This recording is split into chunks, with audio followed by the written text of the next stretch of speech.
Good evening, night owls, and welcome to Whisper Crowley, the place where stories linger long after the lights go out. Tonight, we prepared chilling tales paired with the soothing sound of rain to ignite your imagination and make your heart race. If you feel the cold creeping in, tap that like button. It helps keep the shadows alive. Tell us in the comments where you're listening from or share the scariest moment that sent shivers down your spine. Don't forget to subscribe. You wouldn't want to miss what lurks in the darkness ahead. It started with a question. Have you ever found something that just didn't belong? I don't know why I asked that, or even why I was looking for an answer. Maybe it was the way the air felt heavier these days, or how the house seemed quieter, like the walls were starting to whisper. But there I was, standing in my own backyard, staring down at something that made my pulse quicken. A stone. It didn't look like much at first glance. Just a rock, sitting among the grass, half buried by the earth as though it had been there for years. But there was something about it. A peculiar weight to it. And not just the physical heaviness. It was as if it carried some kind of invisible gravity, pulling at something deep within me. I crouched down, running my fingers over the cold surface. Smooth. Too smooth, considering it had been buried in the dirt. And then, I saw it. An engraving. A pattern. A symbol. Something that looked like it belonged to another time. It was faint, but unmistakable, a family crest, maybe? Something familiar, yet I couldn't place it. I stared at the symbol for what felt like hours, but I couldn't understand it.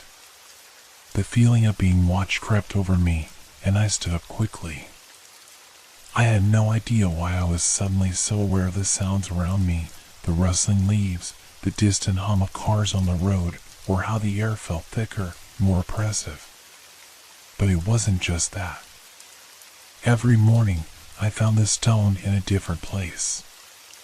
Not far, just a few inches or feet, but it always shifted. And every time, the engraving was clearer.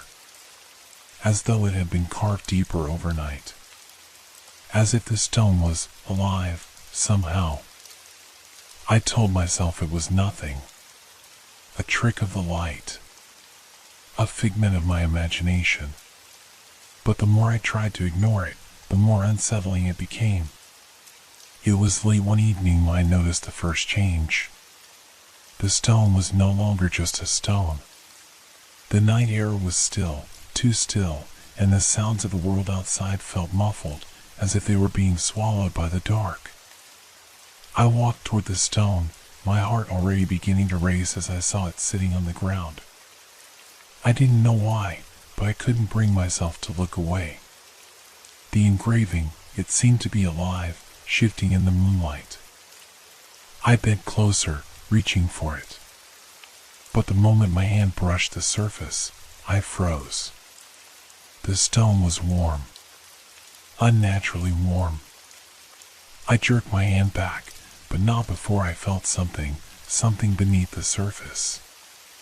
It wasn't smooth anymore. It felt rough, jagged, as though there was something underneath trying to break through. A crack echoed in the silence. The stone had moved. Not just in position. It had shifted in shape, subtly, but unmistakably. My breath caught in my throat. I backed away, staring at it in disbelief. The stone, that once seemed like just a forgotten object, had become something threatening. I heard it then. A faint, scraping sound. Like nails on stone. My heart pounded in my chest.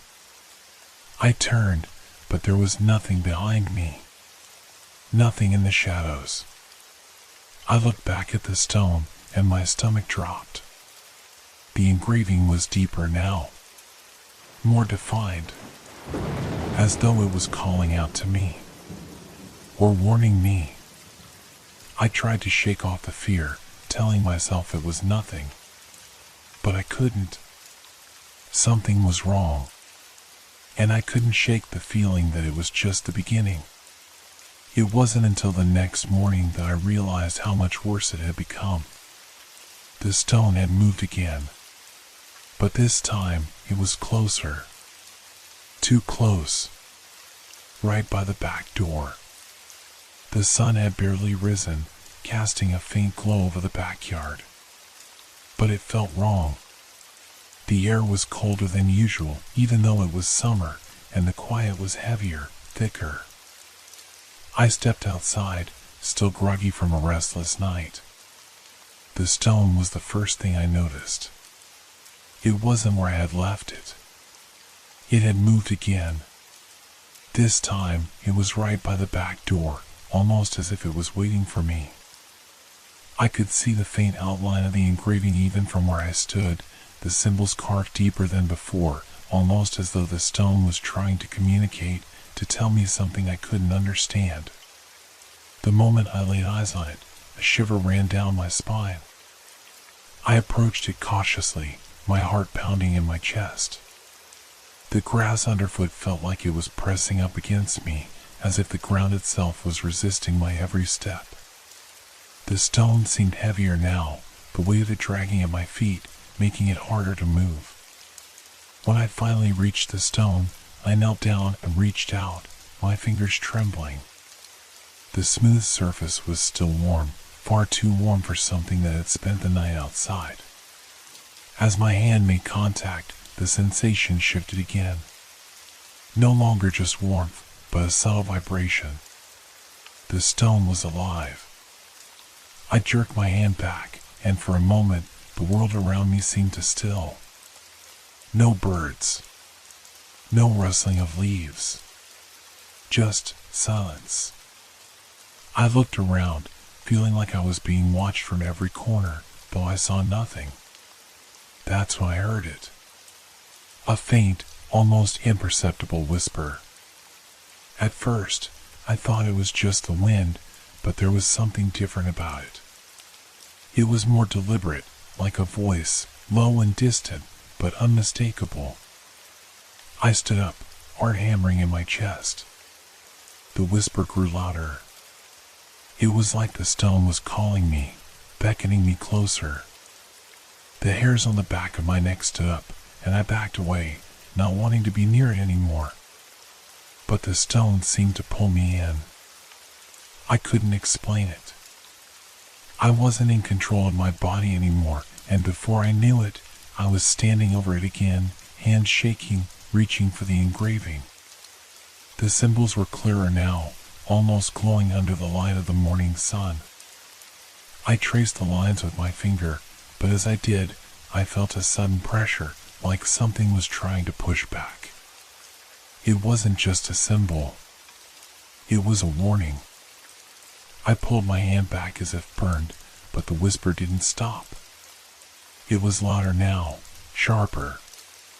There was something almost demanding in its tone. Go. It wasn't my mind playing tricks. It was a voice. Real. Clear. Unmistakable. I stepped back, my breath catching in my throat. I turned to run, but the ground seemed to move beneath me. The stone, it had shifted again. I looked back at the stone, heart racing, a horrible thought crawling up my spine. The engraving was no longer the only thing changing. The stone itself was growing. Not in size, but in presence. It was like it had become something else. Something watching me. I glanced up, and for a moment, the world seemed to bend. The sky, the trees, the air itself, they were all wrong. They were watching me. The feeling of being surrounded by unseen eyes became overwhelming. The whisper came again, louder this time, closer. It was as though it was right behind me. Leave now. I stumbled backward, but my feet were glued to the ground. The stone, it wasn't just a stone anymore. It had become a force, a presence that was creeping closer and closer. I didn't understand what was happening, but I knew one thing for sure: I had to leave. I turned and ran, not looking back. But I could hear it. The sound of the stone, scraping. It was following me. I didn't dare look back. My breath came in sharp, panicked gasps, each step carrying me further away from the stone, further from whatever it was that had taken root in my backyard. My legs burned as I pushed myself faster, but the feeling of being chased only intensified. It wasn't just the sound of the stone scraping against the earth, it was something else. Something deeper. It was like the ground itself was closing in on me, the world bending and warping around me. The trees seemed to twist, their branches reaching out like hands, their shadows stretching longer than they should have been. The very air felt thick, pressing down on my chest. And then I heard it. The whisper. Turn back. I stumbled, my heart pounding, but I forced myself to keep moving. I couldn't stop. The whisper grew louder, more insistent, and with each word, I could feel it pulling at me, tugging at my thoughts, my resolve. I reached the house, but the door wouldn't open. My hands were shaking too much to turn the knob. I pulled and yanked, panicked now, until the door finally gave way with a screech that felt too loud in the silence of the yard. I slammed the door shut behind me, panting, my hands gripping the frame as though I could keep the world from following me inside. But the fear didn't leave. It was inside, with me. In the corners of my mind, in the air around me. I backed away from the door, looking around the room, but nothing seemed to offer any comfort. The walls were closing in. The windows were too small to see out clearly, but I could feel the weight of the world pressing against them, pressing against the house, as if it was trying to get in. Then came the sound again. A faint scraping. I froze. It was coming from the backyard, but this time it was closer. Too close. I tried to rationalize it. Maybe it was just a tree branch scratching against the window. Maybe the wind had picked up. But deep down, I knew it wasn't just the wind. It was something more. The whisper came again, but this time it wasn't just a voice. It was a presence, something that filled the entire room, something that surrounded me. Come closer. I shuddered, unable to stop the wave of dread that flooded my body. I wanted to scream, to run, but my feet felt like they were glued to the floor. The voice, it wasn't just speaking to me. It was speaking through me, twisting my thoughts, bending my will. I could hear the scraping now, like nails on stone, getting louder, closer, until it was all I could hear. The stone had followed me inside. I rushed to the window, my heart in my throat, and pulled back the curtain just enough to look outside. What I saw made my blood run cold.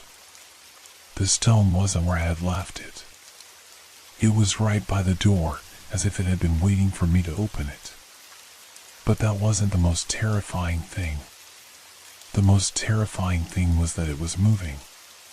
Slowly, imperceptibly, it was shifting across the yard. Each movement was deliberate, calculated. The stone had never moved like that before. It was alive. I stumbled back from the window, my pulse racing, my head spinning. Then, the house creaked. A low groan of wood and nails, as if the structure itself was protesting, was afraid of something. I couldn't breathe. I couldn't think. I just wanted to run, but where would I go? The door. I needed to lock the door. I bolted toward it, my hands fumbling for the lock. I heard the scrape again, closer now, right outside the door. But it wasn't just a scrape. It was a knock. A soft, insistent knock. I stood frozen, not daring to move. The whisper filled the air again, louder, clearer. "Let me in." The voice was unmistakable now, cold and cruel. It wasn't just calling to me anymore. It was commanding me. I reached for the door, but my hand stopped just before it touched the handle. Something inside me screamed at me to open it, but everything else screamed at me to run. The knock came again. "Let me in." I couldn't do it. I couldn't open the door. And then there was silence. The kind of silence that presses in on you, heavy and suffocating.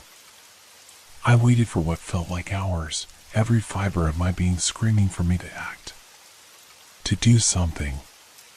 But nothing happened. The knock stopped. The whisper stopped. I slowly backed away from the door, my mind a whirlwind of confusion and terror. It wasn't over. I knew it wasn't over. But for a brief moment, I thought I had escaped. And that's when I heard it. A soft creak from above. The creak came again, this time louder. From above. I froze. It wasn't just the house settling. This sound was too deliberate, too purposeful. The wood groaned again, and then a slow, steady tapping followed. It was coming from the ceiling, from the attic. A chill ran through me, but I couldn't move. Every instinct in my body screamed at me to run, to get out of the house, to never look back. But my feet were rooted to the floor, the silence around me suffocating, pressing against my chest. And then the whisper returned. Only this time, it wasn't just a voice. It was an echo, reverberating in the walls, in the very air I breathed. "Come closer." It was close now. I could feel it. It wasn't outside anymore. It was inside, surrounding me, creeping through the cracks in the walls, slipping into my mind. I didn't know what to do. There was no escaping it. There was nowhere to go. I glanced around the room, my eyes darting from corner to corner, looking for any sign of safety, any escape. But there was nothing. Only the faint tapping above, the scraping that never seemed to stop. The knock came again. Knock, knock. I turned, my heart hammering in my chest. The door. It had never felt so far away. But I couldn't move. I was paralyzed, caught in the pull of the presence in the house, the force that seemed to be drawing me closer to it. I wanted to scream, to run, but my body betrayed me. The whisper grew louder, clearer. It was coming from everywhere now, filling the room, suffocating me. "Let me in." I closed my eyes, trying to block it out, but the voice wasn't just in my ears. It was inside my head, like a thought that wasn't my own, pushing me, pulling me. I opened my eyes again and turned toward the stairs. The attic. The tapping was louder now. Not random. Not just the house settling. The sound of something or someone moving. Slowly. Deliberately. I had to go up there. I didn't want to. Every fiber of my being screamed not to. But the voice, the whisper, it was compelling me, urging me, like a magnet drawing me to the source of the sound. I moved without thinking, my feet taking the first step, then the next. Each one felt like it took all my strength, but I couldn't stop. I couldn't turn back. The stairs creaked beneath my weight, and with each step, the whisper grew louder, the tapping more pronounced. I reached the top of the stairs, my hand shaking as I reached for the attic door. It was ajar. The sight of it made my blood run cold. I didn't know what I expected to find in the dark, dusty space above me, but it wasn't this. The air was thick up there, stifling, heavy with the weight of things forgotten. I could barely see anything, the only light coming from a faint crack in the window. But I could feel it. The presence. It was everywhere. In the corners of the attic, in the shadows that stretched far too long. And then I saw it. The stone. It was sitting in the center of the room, as if waiting for me. But it wasn't just a stone anymore. It had changed. It was larger, almost as if it had grown. And the engraving, it was clearer now. The symbols had transformed into something new. Something I couldn't recognize. But the most terrifying thing of all was the way the stone seemed to pulse, as if it had a life of its own. It was breathing, vibrating with a low, resonant hum that I could feel deep in my chest. The whisper came again, louder now, like a roar. "Come closer." I took a hesitant step forward, drawn to it. The closer I got, the stronger the pull. It was as though the stone was alive, calling to me, offering me something I didn't understand, but couldn't resist. My hand reached out, trembling, toward the stone. But before I could touch it, the room around me shifted. The walls seemed to close in, the shadows growing deeper, darker. The air thickened until I could barely breathe. And then, the tapping stopped. I spun around, my heart racing. The attic door had closed behind me. I could feel the weight of it, the finality of the action. I was trapped. The stone, it wasn't just calling me anymore. It was pulling me in. I could feel it in my bones, in my soul, as though it was something far older, far more powerful than I could comprehend. I had no choice now. The stone was the only way out. I reached for it. The moment my fingers touched the stone, everything changed. The room around me seemed to shudder, a low, guttural rumble filling the air, as though the very foundation of the house was groaning in protest. I tried to pull my hand back, but it was as if the stone had a grip on me, an invisible force holding me in place. My body froze, paralyzed, while my mind screamed in terror. The whisper became a roar, overwhelming, deafening. "Finally, you have come." The words were not just spoken, they were felt, vibrating deep inside my chest, in my very bones, as if the stone was speaking through me. I wanted to scream, but my mouth wouldn't move. I couldn't even breathe. My vision blurred, the edges of the room darkening, and the air thickened around me, almost suffocating. Then, the shadows in the corners of the attic shifted, coiling like smoke, twisting and warping into something more, something that wasn't human. The darkness stretched, elongated, forming into a shape, a tall, indistinct figure. I couldn't make out its features, but I felt its presence, as solid and heavy as the stone I was holding. It was standing just beyond the reach of the dim light, its form stretching further and further into the dark. The figure reached out with an arm, elongated and unnatural, like a puppet on invisible strings. The air grew colder. "Your blood will awaken us all."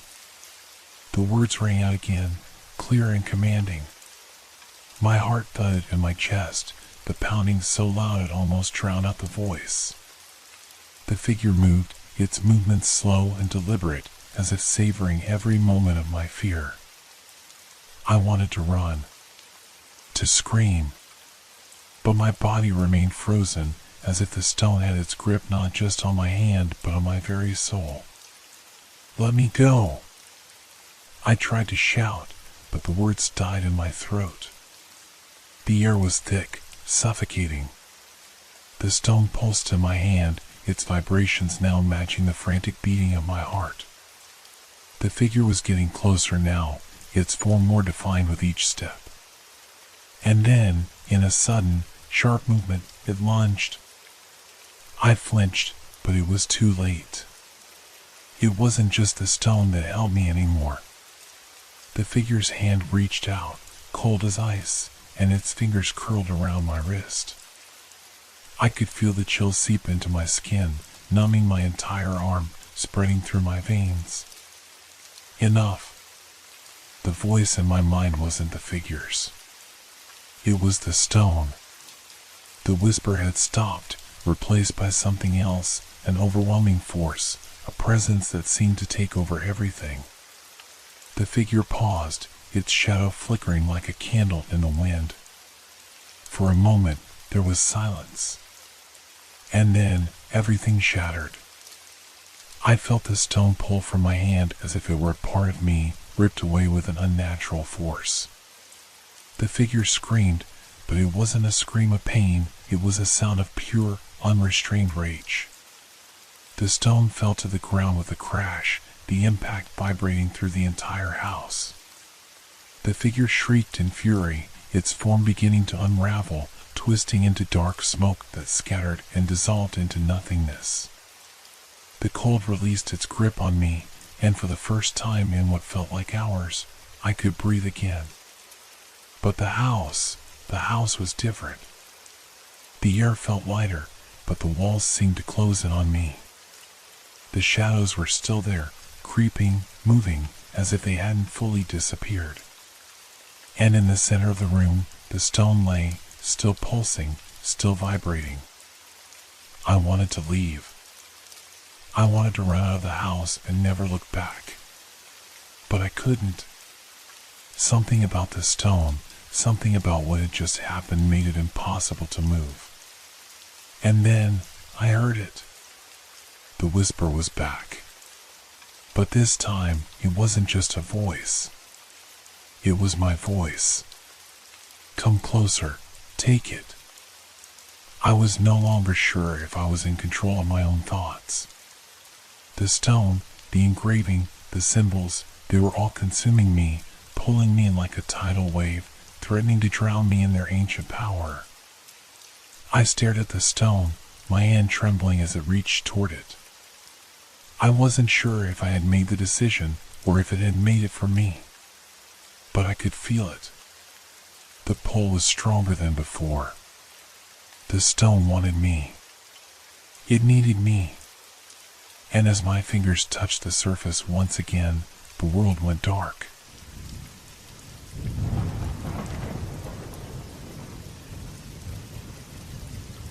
Have you ever wondered what happens when you start remembering things that didn't happen? What if, one day, you stumbled upon something that made you question your own memories? Something that didn't belong to you but felt like it should?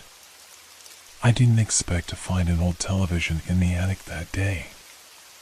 I had been clearing out my grandfather's house, sorting through dusty boxes and forgotten trinkets.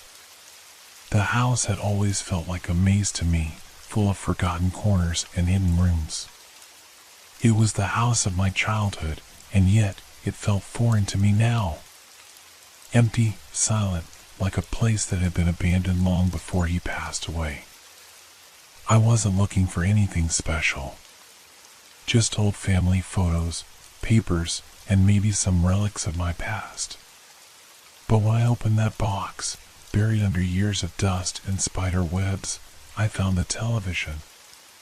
It wasn't much to look at, just a small, boxy thing, the kind that hadn't been in homes for decades. The screen was cracked in one corner, and the wooden frame was worn, but it was oddly familiar. Something about it stirred a memory deep inside me, a memory I couldn't quite place. I plugged it in on whim. There was no reason to, no real need to. But it hummed to life, the static crackling in the air, and then the screen blinked on. At first, there was nothing. Just white noise, the faint flicker of pixels on the screen. But then, a shape appeared. A figure. A flash of movement. A child's laughter echoed from the speakers, and my stomach turned. The image wasn't clear, but it was enough to make my heart race. It was a memory. My memory. A scene from my childhood, from a time I had almost forgotten. I was playing in the yard, chasing a dog I didn't remember owning. The sky was bright and clear. My parents were sitting on the porch, watching me. But then something changed. The scene froze, the picture glitching for a moment. I could hear a sound now, faint, almost like a whisper. And then, it wasn't me on the screen anymore. It was someone else. Someone older. Someone who looked like me. I stood there, staring at the screen, frozen in place. My pulse quickened as the figure on the screen, my adult self, looked directly at the camera. It was as if it knew I was watching, as if it was looking straight at me. A chill ran down my spine. I reached out, my hand trembling, and tried to turn the television off. But the remote didn't respond. The knob on the side of the TV wouldn't budge. The screen flickered again, this time showing a scene I didn't recognize. It was darker now, more distorted. The colors blurred together, and the image of me, older and with a look of confusion in my eyes, began to move. Stop. I whispered to myself. Stop. Just stop. But the figure on the screen didn't stop. It moved closer, its expression growing more distorted, more frantic, as if it was struggling to reach me. Then, the screen flickered again, and for a split second, I saw something that made my blood run cold. A shadow. A figure standing just behind the image of myself. I pulled away from the television, stumbling backward. The figure on the screen twisted violently, the distorted face of my older self now locked in an expression of pure terror. But it wasn't just the face that terrified me. It was the way it seemed to be coming closer. I could hear the sound of breathing, like something, was right behind me.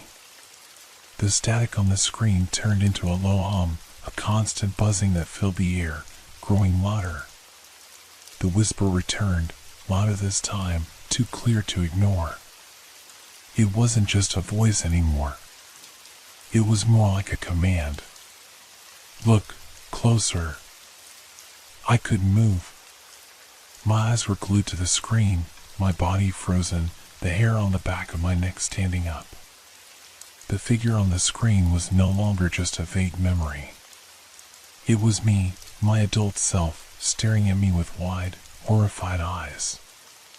And then, the screen went black. I didn't know what to do. The room felt colder, the air thicker. My body trembled, but I wasn't sure if it was from fear or the chilling silence that followed the blackout. The static had stopped, and the whispering voice, the one that had been so clear just moments ago, was now gone.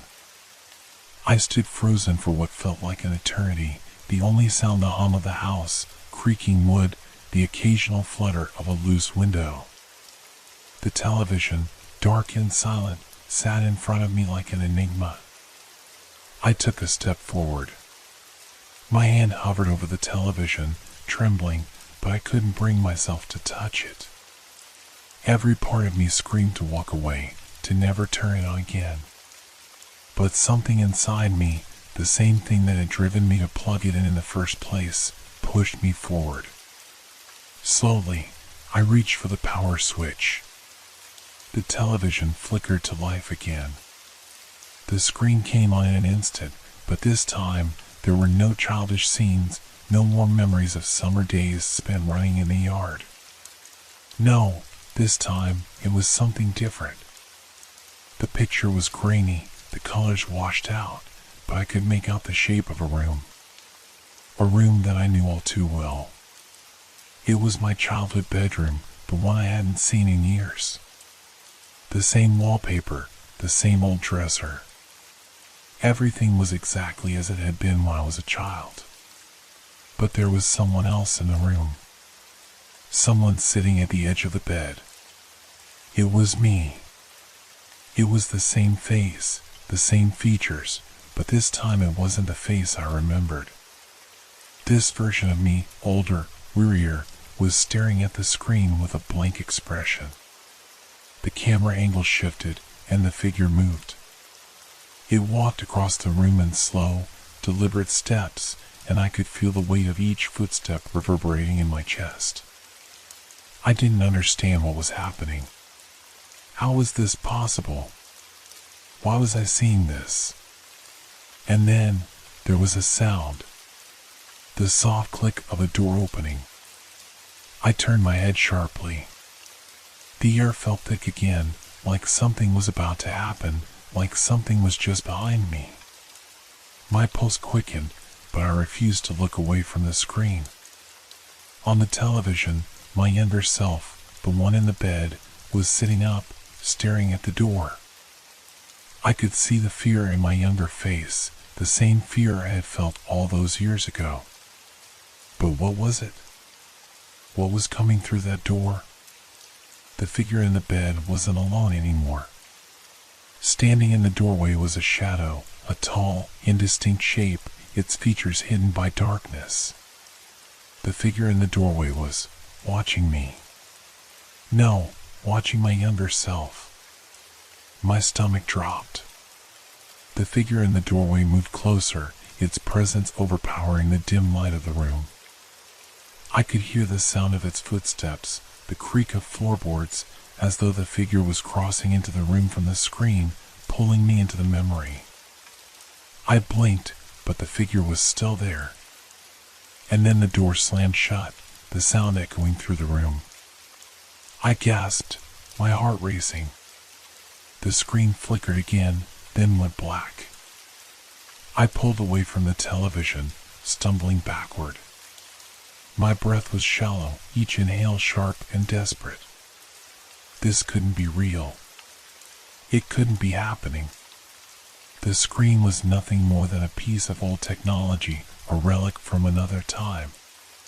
But as I stood there, trembling, I realized something that sent ice through my veins. I had heard the door slam.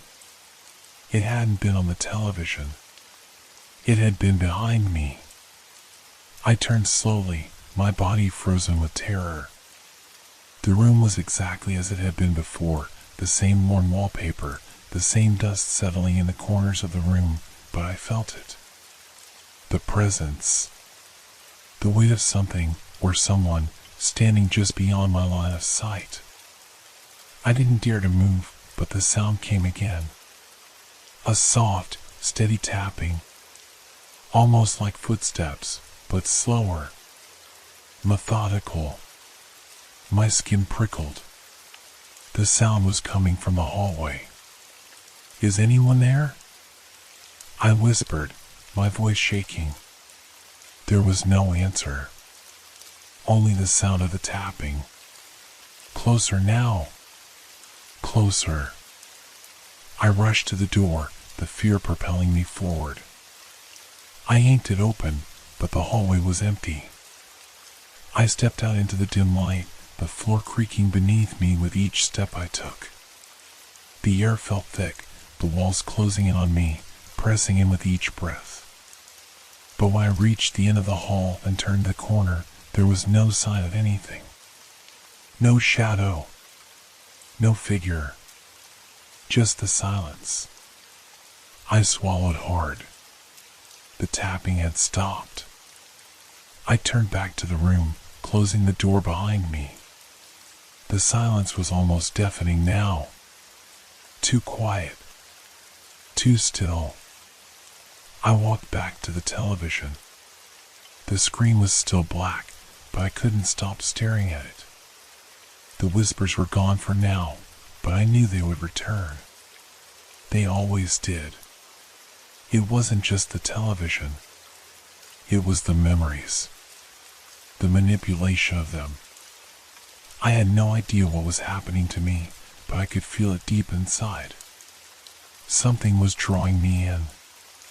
Something that didn't belong to this world. And I had to find out what it was. I couldn't stop myself from going back to the television.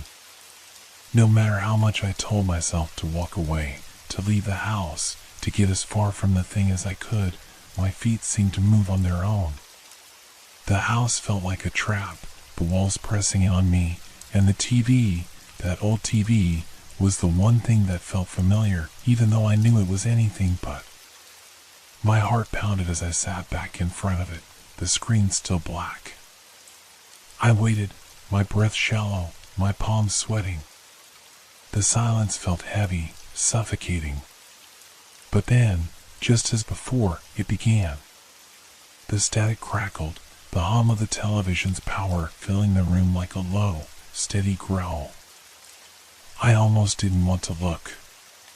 But someone was pulling me toward it. The screen flickered to life. This time, the image was different. It wasn't my childhood room. It wasn't the past I recognized. Instead, it was a dimly lit room, bare, almost industrial in its design.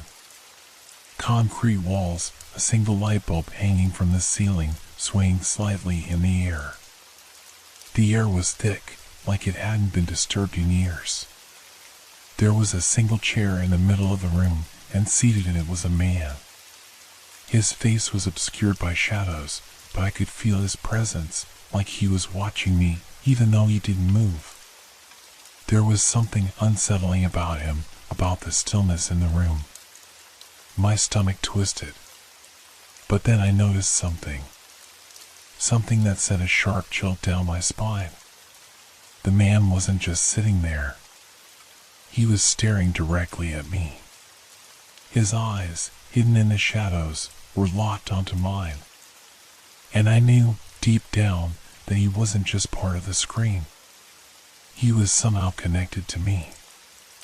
I blinked, and the man's face shifted. It wasn't just the shadows that moved, his face morphed.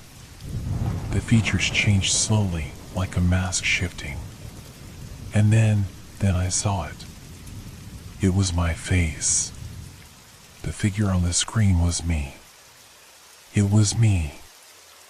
I gasped, unable to look away, as the screen flickered and distorted again, showing my own reflection staring back at me. This time, my face was closer, and I could see every detail, the fear in my eyes, the tension in my jaw. The figure on the screen mimicked my expression, as if I were sitting there, frozen in place. The low hum of the TV turned into a screeching noise, and I winced, clutching my ears. The image blurred, and for a moment, I thought I saw something move behind me in the reflection. Something tall. Something that shouldn't have been there. But when I turned around, the room was empty. No shadow. No figure. Just the hum of the television. But the weight of its presence lingered. I had to stop this. I had to figure out what was happening, or it would drive me mad. I couldn't let myself become lost in these images, these memories that weren't mine, or weren't entirely mine. There was a deeper manipulation at play here. I could feel it. I was being pulled into something. I grabbed the remote again, my hand shaking. But before I could press the off button, the television screen flashed once more. This time, there was no picture. No sound. Just the oppressive blackness, swallowing me whole. And then came the whisper. Look behind you. It wasn't the same voice as before. It wasn't the voice from the screen. It was deeper. Older. More menacing. I didn't want to. I knew I shouldn't. But my head turned on its own. Slowly. Reluctantly. The hallway was dark. Shadows stretched, moving like they were alive, but nothing more than the faint creaking of the house interrupted the silence. But I heard it again. "Look behind you." And then the door to my grandfather's study, one I knew was locked, one I hadn't opened since he passed away, began to creak. It was as if something was trying to get out. Something pressing against the door from the inside. I stood frozen, my eyes glued to the door. I knew it couldn't be real. I knew it was part of the television's manipulation, the sound, the whispers. But I felt it. The presence. Something dark, something that had been waiting. The door creaked louder, the sound growing in intensity. My feet felt rooted to the spot, my body betraying me as I stayed motionless, my breath shallow and quick. And then, just as quickly as it had started, the door fell silent. I couldn't move. I couldn't breathe. I wanted to run, but my legs wouldn't obey. The room seemed to close in on me, pressing down like the walls themselves were alive, breathing, suffocating. And then I heard it again. The faint sound of footsteps behind me. Slow. Steady. Growing closer. I didn't dare to turn. I couldn't. I could feel it now, the presence, hovering just inches away, but I refused to look. The television flickered, a single word appearing on the screen. Run. I didn't need to be told twice. I bolted for the door, throwing it open and rushing down the hallway, my heart pounding, my mind reeling. But as I ran, I couldn't escape the feeling that something was following me. Something was still behind me, just out of sight. I reached the front door and fumbled with the lock, my hands shaking so violently I could barely get it open. Finally, with one final push, I was outside. The air was cool, the night quiet. But as I looked back at the house, the flicker of the television screen illuminated the window in my peripheral vision. And I could swear that I was still in there. Watching. Waiting. I didn't stay outside long. The night air felt thick, stifling, and I couldn't shake the feeling that I wasn't alone, that something was watching me. I kept telling myself that it was just the fear, just the aftermath of what had happened inside the house. But deep down, I knew it wasn't just fear. Something else was at play. Something that had latched onto me, and it wouldn't let go. I walked around the side of the house, trying to gather myself, but every step felt like I was wading through water. My mind was clouded, spinning with questions I couldn't answer. How had the television started working again? Why was it showing me scenes from my past? And why was my reflection on the screen moving, staring back at me like that? As I stood there, trying to make sense of it, I heard something. A noise, faint but distinct, coming from the direction of the front door. It was the softest scrape of a shoe on the wooden floor. The unmistakable sound of someone or something moving inside the house. My breath caught in my throat. The fear that had been simmering in me now boiled over, but I couldn't just stand there. I had to know what was happening. I had to find out if I was truly alone. I crept back to the door, my footsteps careful, cautious. The house was dark, its windows like black voids, but I could feel the weight of the place pressing down on me. It was as though the house had taken on life of its own, and it wasn't welcoming. I stepped inside, the door creaking softly as I pushed it open. The air inside was colder than I remembered, and the house felt unnervingly quiet. Too quiet. My own heartbeat was the loudest thing in the room. I glanced around, half expecting to see a figure standing in the corner, waiting. But the hallway was empty, nothing but shadows stretching in all directions. The kitchen door was slightly ajar, and the low hum of the refrigerator buzzed softly in the background, a familiar sound. Then I heard it again. A creak. A subtle shift in the floorboards. I spun around, but there was nothing. Just the empty hallway, the dim light filtering in through the cracks in the walls. My breath hitched in my chest. It's just your mind playing tricks on you. I kept repeating that to myself, but it didn't help. My legs moved on their own as I made my way to the living room. The television was still on. The screen flickered in the dark, a ghostly light casting strange shadows across the walls. I stopped in front of it, staring at the screen. The image that appeared was different this time. It wasn't my childhood room. It wasn't anything I recognized. It was a dark, empty space, with no walls, no floor. It was a void, a space that had no definition, no shape, just nothing. But in the center of the void, a figure stood. It was a man, tall, thin, with long arms and a distorted face. His eyes were wide, his mouth stretched into an unnatural grin. His head tilted slightly to one side, and though his body was still, the sensation that he was moving, growing closer, was undeniable.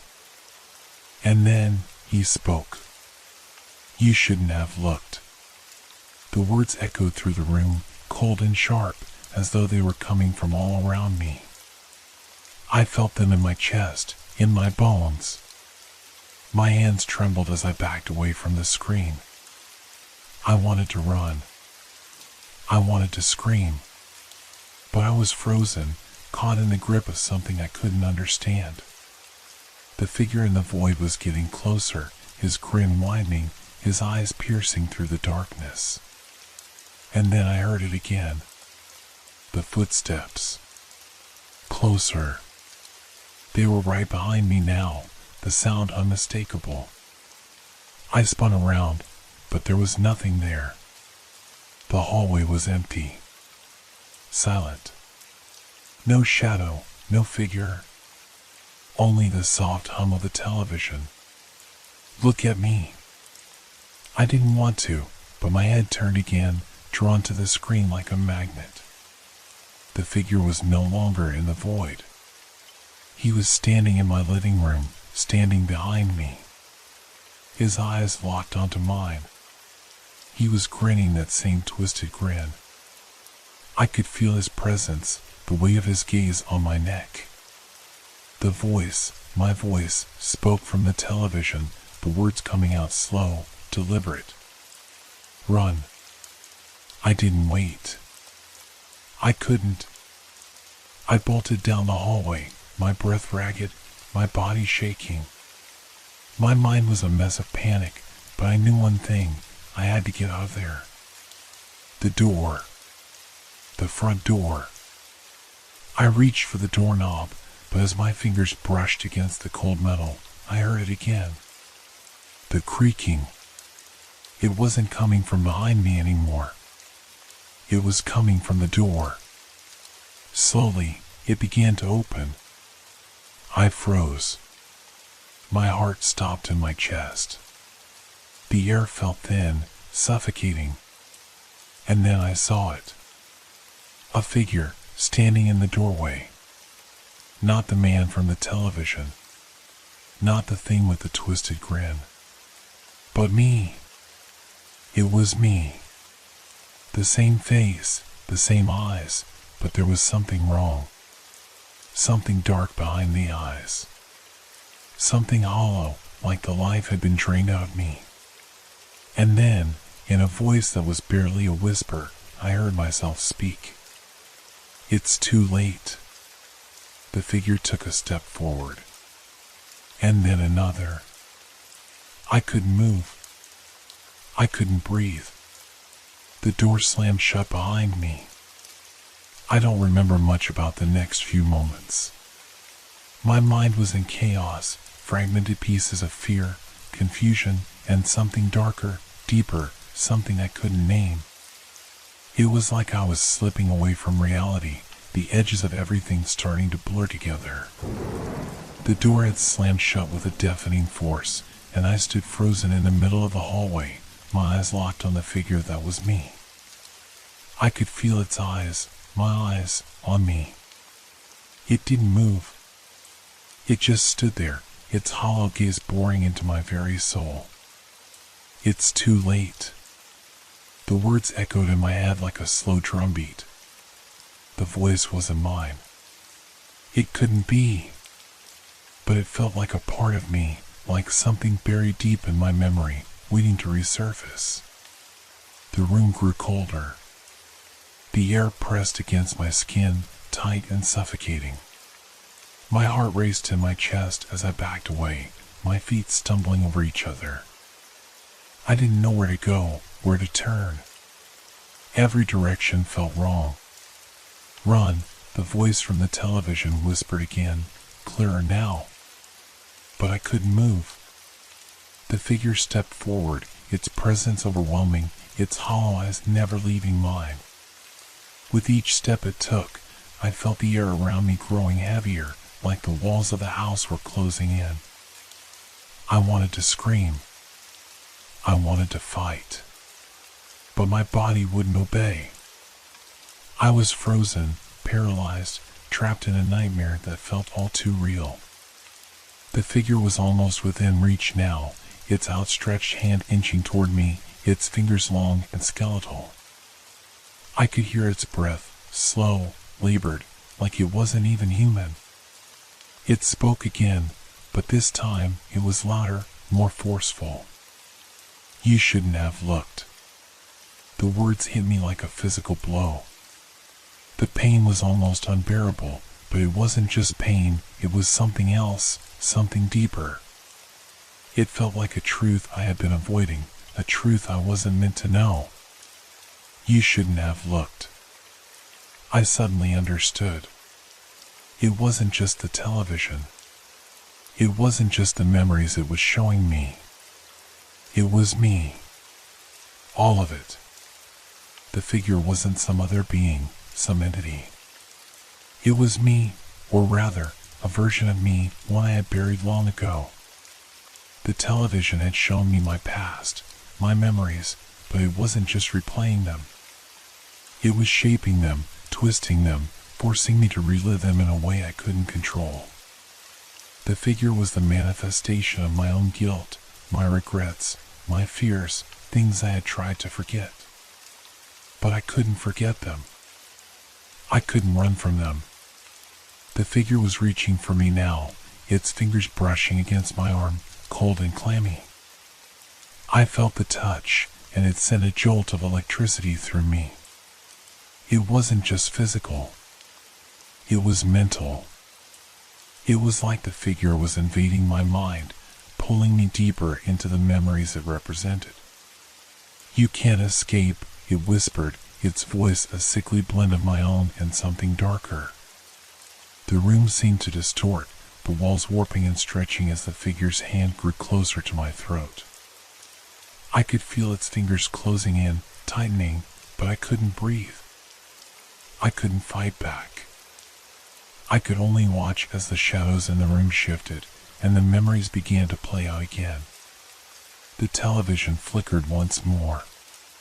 This time, the screen was filled with images I hadn't seen before, images of me, as a child, staring at the old television with wide eyes, the same one that had been showing me these memories. But this time, I was watching myself. I was watching the moment I had tried so hard to forget.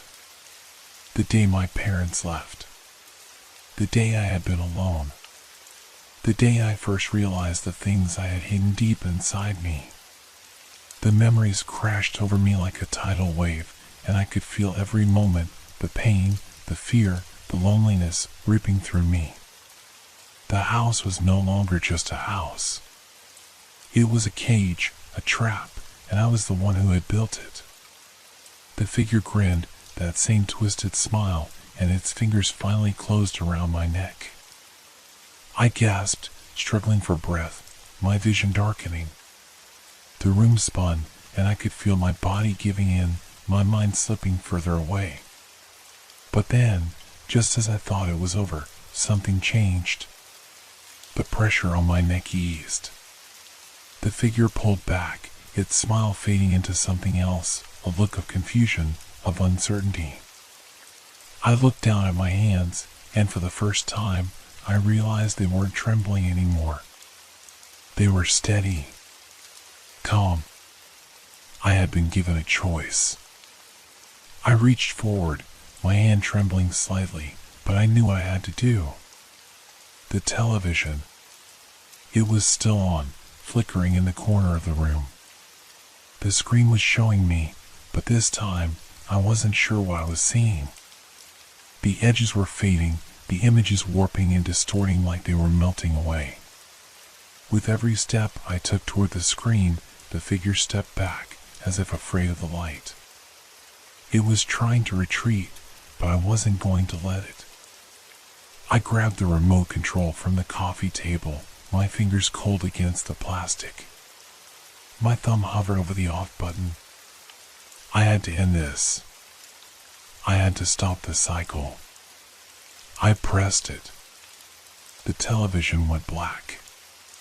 The silence that followed was suffocating, but I didn't care. I had done it. I had broken the hold it had on me. The figure, the voice, the memories, they were gone. At least, that's what I told myself. I don't know how long I stood there in the darkness, the weight of everything pressing down on me. But when I looked around, I knew one thing for certain. The house was quiet. Too quiet. I was alone. Or was I?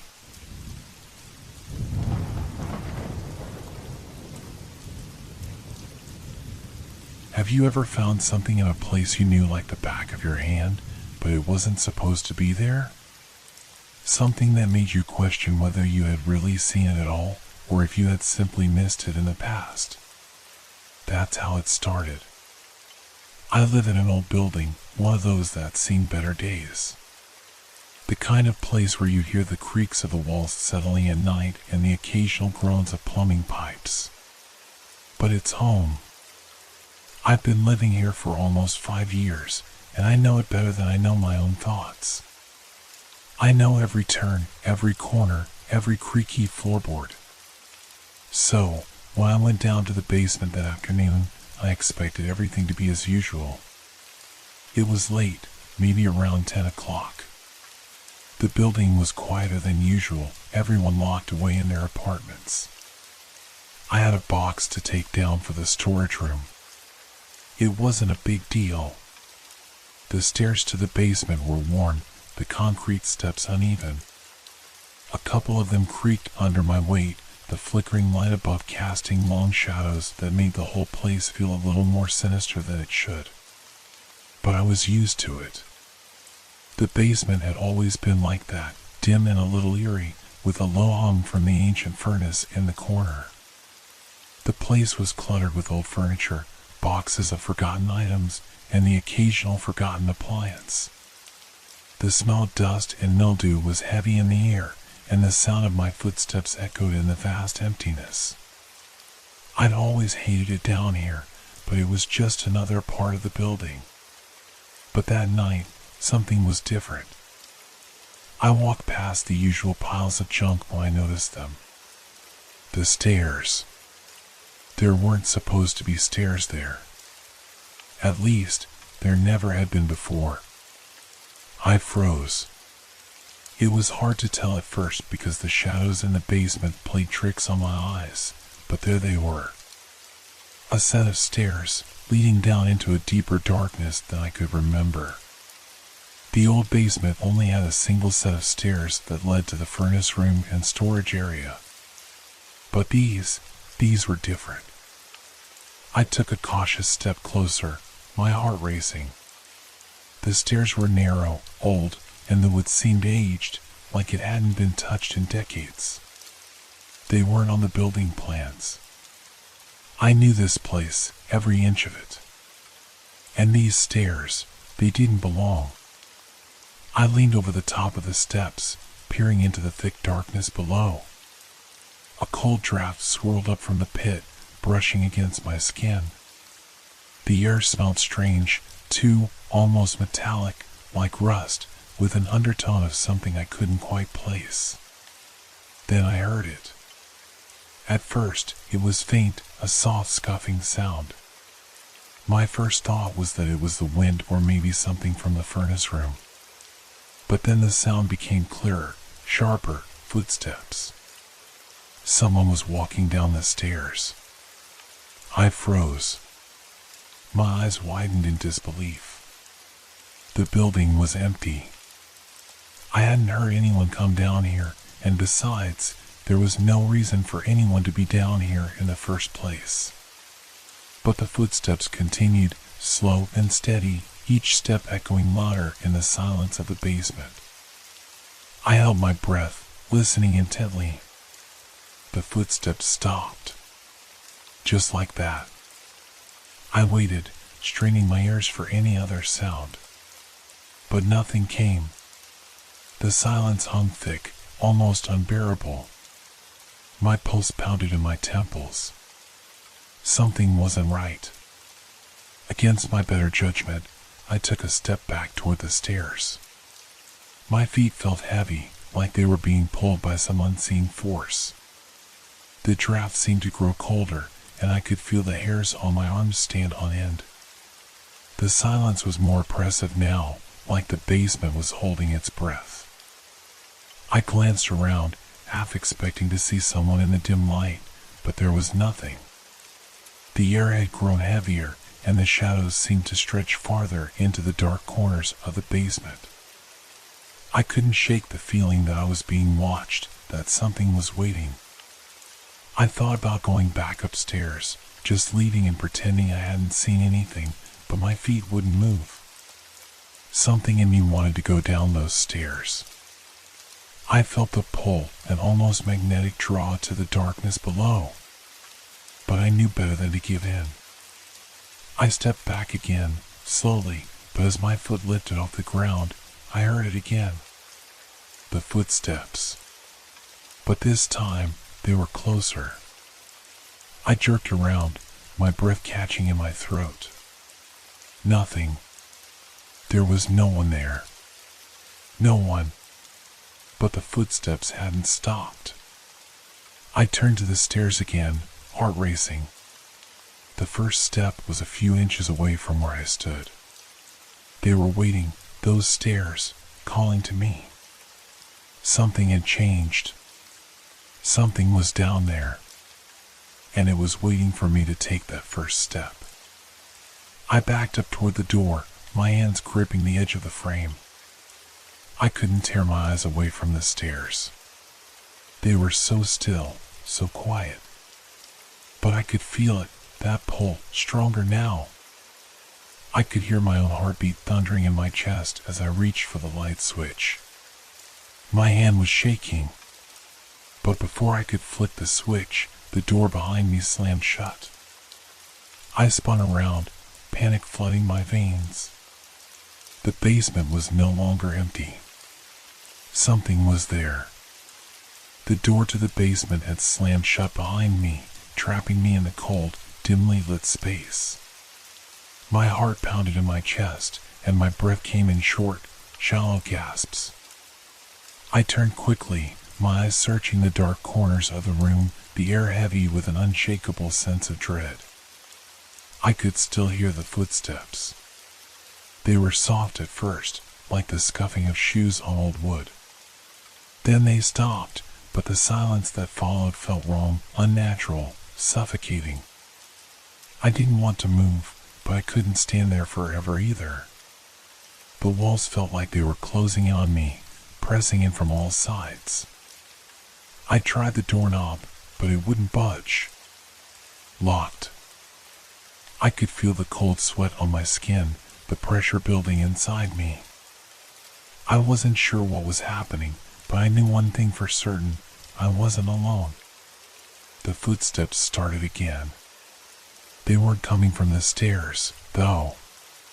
This time, They were coming from deeper within the basement, toward the far corner where the furnace sat in the dark, its rusted metal body looming like some forgotten creature. I took a step back, my legs trembling, but my curiosity was stronger than my fear. It felt as if the basement itself was pulling me in, as if the darkness beyond the furnace was calling me, urging me to come closer. But I couldn't. I knew I couldn't. The sound of footsteps grew louder, closer, as if someone, or something, was moving toward me through the shadows. I could see the faint outline of the furnace, its red-hot glow flickering faintly in the dark, casting unsettling shadows across the walls. I turned around, half expecting to see someone standing there, but there was no one. The air felt thick, charged, like the building itself was holding its breath. I could barely see anything now, the single light above me flickering erratically, casting long, jittery shadows that twisted and warped in the corners of my vision. And then, I heard it. A voice. Low. Whispering.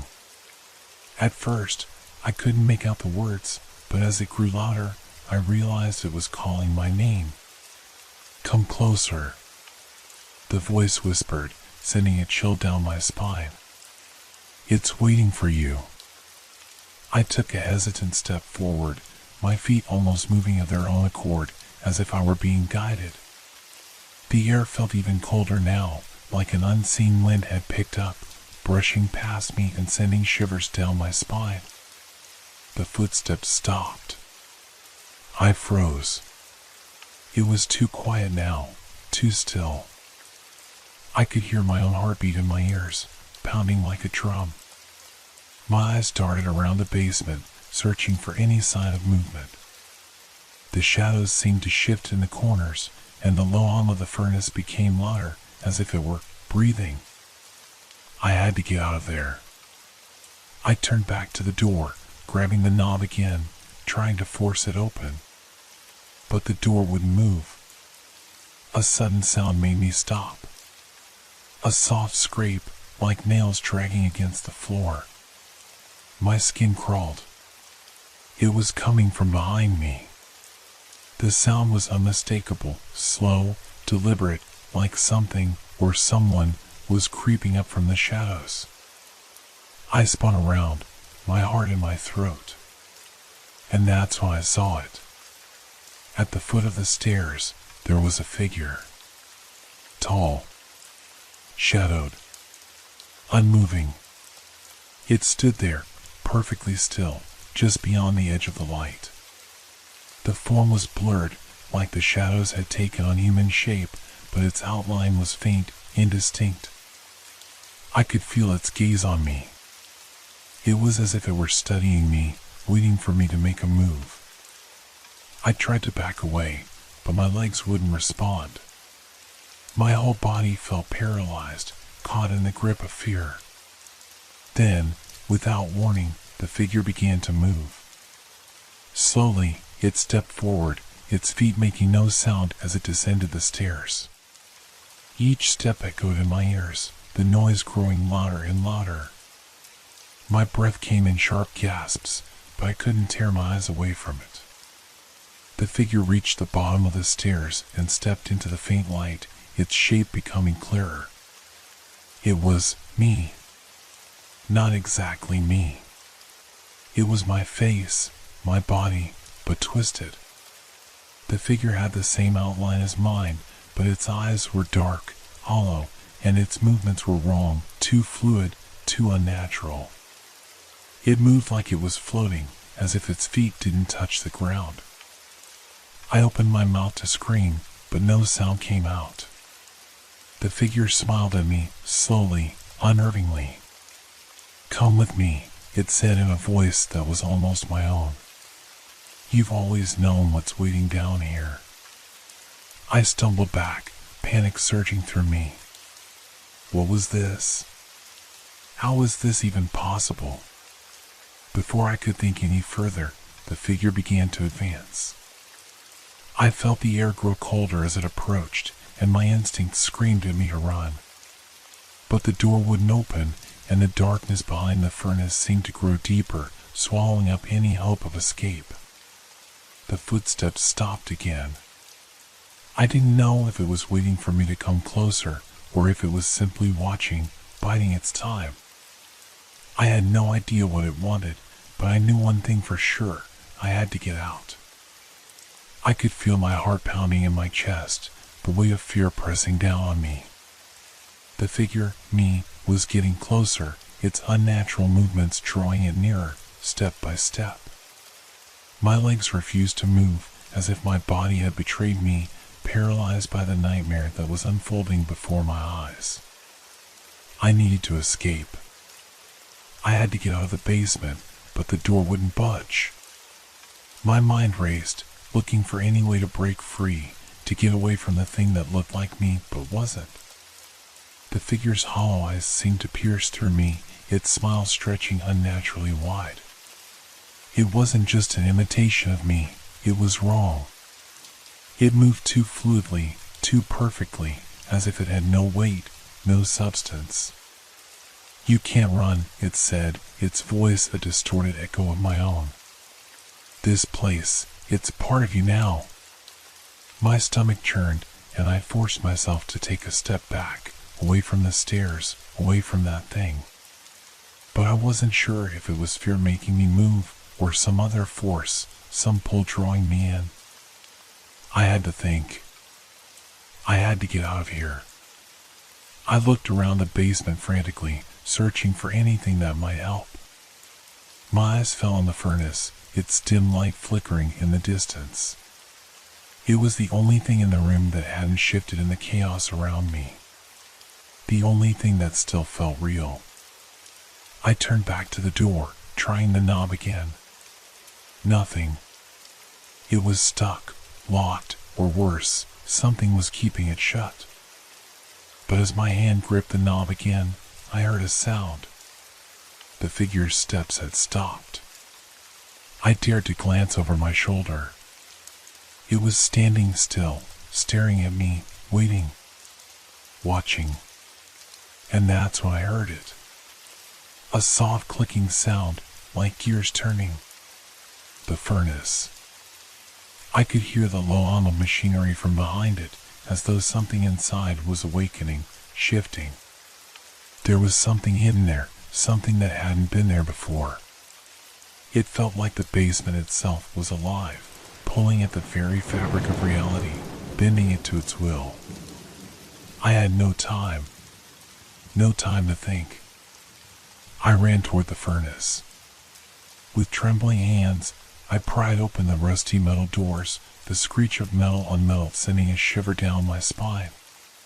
Inside, there was nothing but darkness at first, but as my eyes adjusted, I could see it, a narrow, metal hatch embedded in the floor beneath the furnace. It looked old, like it had been there for decades, hidden away. It felt like a trap, but it was the only choice. I didn't know what was beyond that hatch, but the thing behind me, the other me, was getting closer, and I had no other options. The figure had started moving again, but slower this time, deliberately. Its eyes never left me. I dropped to my knees, fumbling for the latch on the hatch. My fingers slipped, and panic surged in me. It was almost here. My mind screamed at me to hurry, to do something, anything. Finally, my hand closed around the cold metal handle. With a deep breath, I pulled. The hatch creaked open, revealing a dark tunnel beneath. The air that rushed out was cold, dank, and foul, like the stale breath of something ancient and forgotten. But it was a way out. It had to be. I didn't think. I didn't look back. I dove into the dark, scrambling down the narrow tunnel, the ground slick with something I couldn't identify.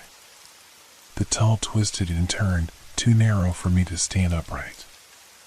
My head brushed the low ceiling as I crawled forward, each movement desperate, frantic. Behind me, I could still hear the footsteps. But they were different now. the figure was no longer moving down the stairs. No, it was in the tunnel with me. It was following me. It was closer. My breath came in ragged gasps as I pushed myself forward, the walls closing in tighter with every twist and turn. I could feel the air growing colder still, the tunnel becoming more suffocating, like something was constricting around me. My skin prickled with the sensation that something was brushing against me in the dark, some presence I couldn't see, but that I could feel, hear. I scrambled faster, my hands raw against the rough ground. The footsteps were louder now, just behind me, so close I could almost feel them on my heels. And the voice, it was closer now too. Louder. Come back, it whispered, my voice distorted and echoing in the dark. You know where this leads. You know it's the only way. I didn't know where it led. I didn't care. But the tunnel seemed endless, and my body was beginning to fail me. I couldn't keep going. My muscles burned, my chest tightened with the strain, and my mind screamed to stop, to give up. And then, just as I thought I couldn't take another step, the tunnel opened up ahead of me. I didn't see it at first, but there was a faint light in the distance, flickering like the last remnants of a dying flame. I made it to the end. I pulled myself toward the light, the sound of footsteps still echoing behind me, but now distant, fading. The walls felt less oppressive. And then, as I reached the source of the light, I froze. The light wasn't a light at all. It was a mirror. A large, cracked mirror standing in the middle of the tunnel. I could see my reflection, distorted, fractured. But it wasn't just me in the reflection. Behind me, standing in the shadows of the tunnel, was the figure. The thing that had followed me. The thing that had been waiting. I gasped, spinning around, but the tunnel was empty. I was alone. But I knew better than to believe that. I stood frozen, staring at the cracked mirror, my reflection warping and splitting before my eyes. My breath caught in my throat as the realization hit me. Whatever that thing was, it had been here before, just like me. I took a step back, my heart racing. The footsteps from behind me had stopped. The tunnel was eerily silent now, the only sound my ragged breathing. I turned again to the mirror. The reflection was no longer just mine. The figure, it was standing behind me, its hollow eyes watching me with unsettling intensity. I spun around. Nothing. The tunnel stretched out behind me, empty, dark. But I could still feel it, the presence that lingered in the air, cold and oppressive, like something ancient and wrong was seeping from the very walls. I didn't know what I was seeing. I didn't know what was real anymore. The voice whispered again, so close now it felt like it was coming from inside my head. Come back, it urged. You can't escape. You've always been here. You can't outrun yourself. I backed away from the mirror, my legs trembling beneath me. I wanted to scream, to run, but the words froze in my throat. My mind was a blur, thoughts spinning in chaotic circles, trying to make sense of what was happening. I had to get out. I couldn't stay here, trapped in this nightmare, where every step felt like I was walking deeper into some dark, endless loop. I turned and ran. The tunnel seemed to stretch endlessly in front of me, the light from the mirror now just a distant flicker. My body was exhausted, my muscles aching, but I couldn't stop. Not now. I needed to find a way out of this place. The footsteps began again, softer at first, but growing louder as I pushed forward. They were different now, somehow synchronized with mine, matching my every move, as if they were a part of me. I glanced behind me, but saw nothing. It was always there, just out of sight. I reached the end of the tunnel, the space opening into what looked like a small chamber. I stepped inside, the walls damp and covered in mold. A faint light flickered overhead, but it did little to illuminate the space. It felt like the chamber was suffocating, like the walls were pressing in on me, closing me off from everything. And then, I saw it. The stairs. They were old, creaky, like something you'd find in a forgotten attic. They descended into the darkness, far deeper than the basement stairs had ever gone. They weren't there before. They couldn't have been. I stared at them, my heart pounding in my chest. The air grew colder, and the silence seemed to stretch out, thick and heavy, pressing down on me. It was as if the stairs had always been there, waiting, calling me. A voice, my voice, echoed in the chamber. "Go down," it whispered. "You know you need to. It's waiting for you." I stood there, frozen, the chill creeping into my bones. I wanted to turn and run. I wanted to leave this place behind, but a part of me, some dark, twisted part of my mind, was drawn to those stairs. They were beckoning me, pulling me toward them, like they had always been meant for me. I had no choice. I took the first step. The moment my foot hit the bottom stair, the air around me shifted. The walls seemed to close in even tighter, the darkness growing thicker, more oppressive. The ground beneath me felt uneven, like the very structure of the building was shifting, warping. I could hear the footsteps again, but now they weren't just behind me. They were ahead of me, leading me deeper into the dark. The sound was louder, almost deafening, as if whatever was down there was moving closer, closing in. I had to keep going. I couldn't stop. With each step, the darkness grew heavier, the walls pressing in on me. The steps creaked and groaned, the sound echoing in the silence. But with every step, I felt something change. The air became colder, the smell of decay stronger, as if the very foundation of this place was decaying, rotting away. And then, just as I thought I couldn't take another step, I saw it. At the end of the stairs, there was a door. It was old, weathered, but still standing. The door was cracked open just a sliver, and through that crack, I could see something, or someone, moving inside. It was a figure, but not the one I had seen before. No, this one was different. It was me, but older, with hollow eyes and a twisted smile. "Come in," the figure whispered. "I've been waiting." I stepped closer, my hand shaking as I reached for the door. It felt like I was being drawn into it, my body moving without my will. I reached for the handle, but just before my fingers could touch it, a sudden noise froze me in place. The footsteps behind me were louder now, too loud to ignore. They were coming up the stairs. The thing that had been following me was close, so close. I had to act. I had to get away from it.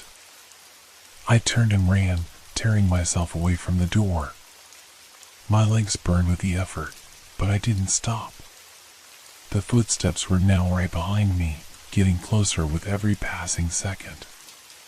And then, as I reached the top of the stairs, the world seemed to shift. The basement door was wide open. I didn't hesitate.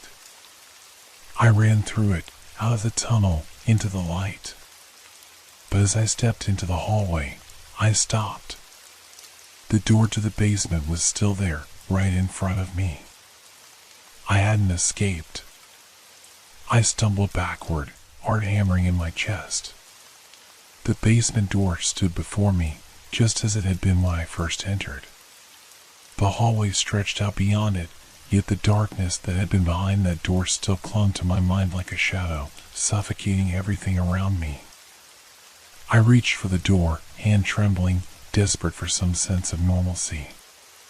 Maybe it had all been a mistake, a trick of the mind, a nightmare. But when my fingers touched the cold, rusted handle, a jolt of electricity shot through me. I froze. The air around me became thick with tension, like a storm was about to break, yet there was no sound, only the deafening silence. The door creaked open, slowly, as if unwilling to release whatever lay hidden inside. A sliver of darkness poured out from the crack, crawling across the floor like a living thing. The smell, damp, musty, and heavy with decay, hit me like a physical force. The stairs were still there. And so was the figure. It stood at the bottom of the stairs, waiting, its hollow eyes glowing faintly in the dark. It was me. But not. Older. Broken. A twisted version of myself, locked in that space, tied to the past. Why are you running? It spoke, its voice like gravel scraping against metal, harsh and guttural. This is where you belong. I wanted to scream. I wanted to shout, to run far away, but my legs wouldn't obey me. I was rooted to the spot, as though some invisible force was holding me there. The thing in the shadows smiled, a grin that stretched unnaturally wide, showing teeth that were far too sharp, far too many. It reached out a hand toward me, long, bony fingers twitching, beckoning me closer. I stepped back, my breath shallow, my mind a blur. It was as if I had crossed into another reality, one where time no longer mattered, where I was trapped in an endless loop, forced to face this nightmare over and over again. I tried to turn and run, but the hallway seemed to stretch on forever. The light above me flickered and dimmed, the shadows creeping closer, swallowing the space around me. The footsteps. The footsteps were back. But now, they were coming from all directions. They were all around me, closing in, each step echoing louder than the last, each sound twisted with something malevolent. I didn't know what was real anymore. Was this the real world? Or had I crossed into something darker, something far worse? The whispering started, soft at first, but then growing louder, filling the air with frantic voices. The thing at the bottom of the stairs was still there, watching, its eyes burning into mine. You can't escape. You've always been here. The voices in my head matched the words. They were my own voice, echoing, repeating everything the thing had said, until I couldn't tell where one voice ended and the other began. My mind felt like it was fracturing, the pieces of my sanity slipping through my fingers. I had to get out. I had to survive. I turned back to the door, my hand shaking as I grabbed the handle. The cold metal burned my palm. I wrenched it open, but the hallway was no longer there. The stairs, the door, everything. It was all gone, replaced by an infinite stretch of black, swirling shadows that seemed to pulse with life. The air was thick with the scent of damp earth and decay, the ground beneath my feet shifting, warping. I had no idea where I was. No idea how to escape. All I knew was the thing at the bottom of those stairs, watching, waiting for me to make my move. I couldn't stay here. I forced myself to move, stumbling through the darkness, the shadows clawing at me, whispering my name, pulling me back toward the abyss. The footsteps, louder now, faster, closer. It was coming for me. It was me. I ran, but there was nowhere to go. The darkness stretched on forever. I couldn't escape it. Couldn't outrun myself. Then, just as my legs gave out beneath me, I felt it. A hand. It grabbed my wrist, pulling me into the darkness. The grip was cold, unyielding, and as I turned, I saw it again. The face. My face. The twisted version of me. And it smiled.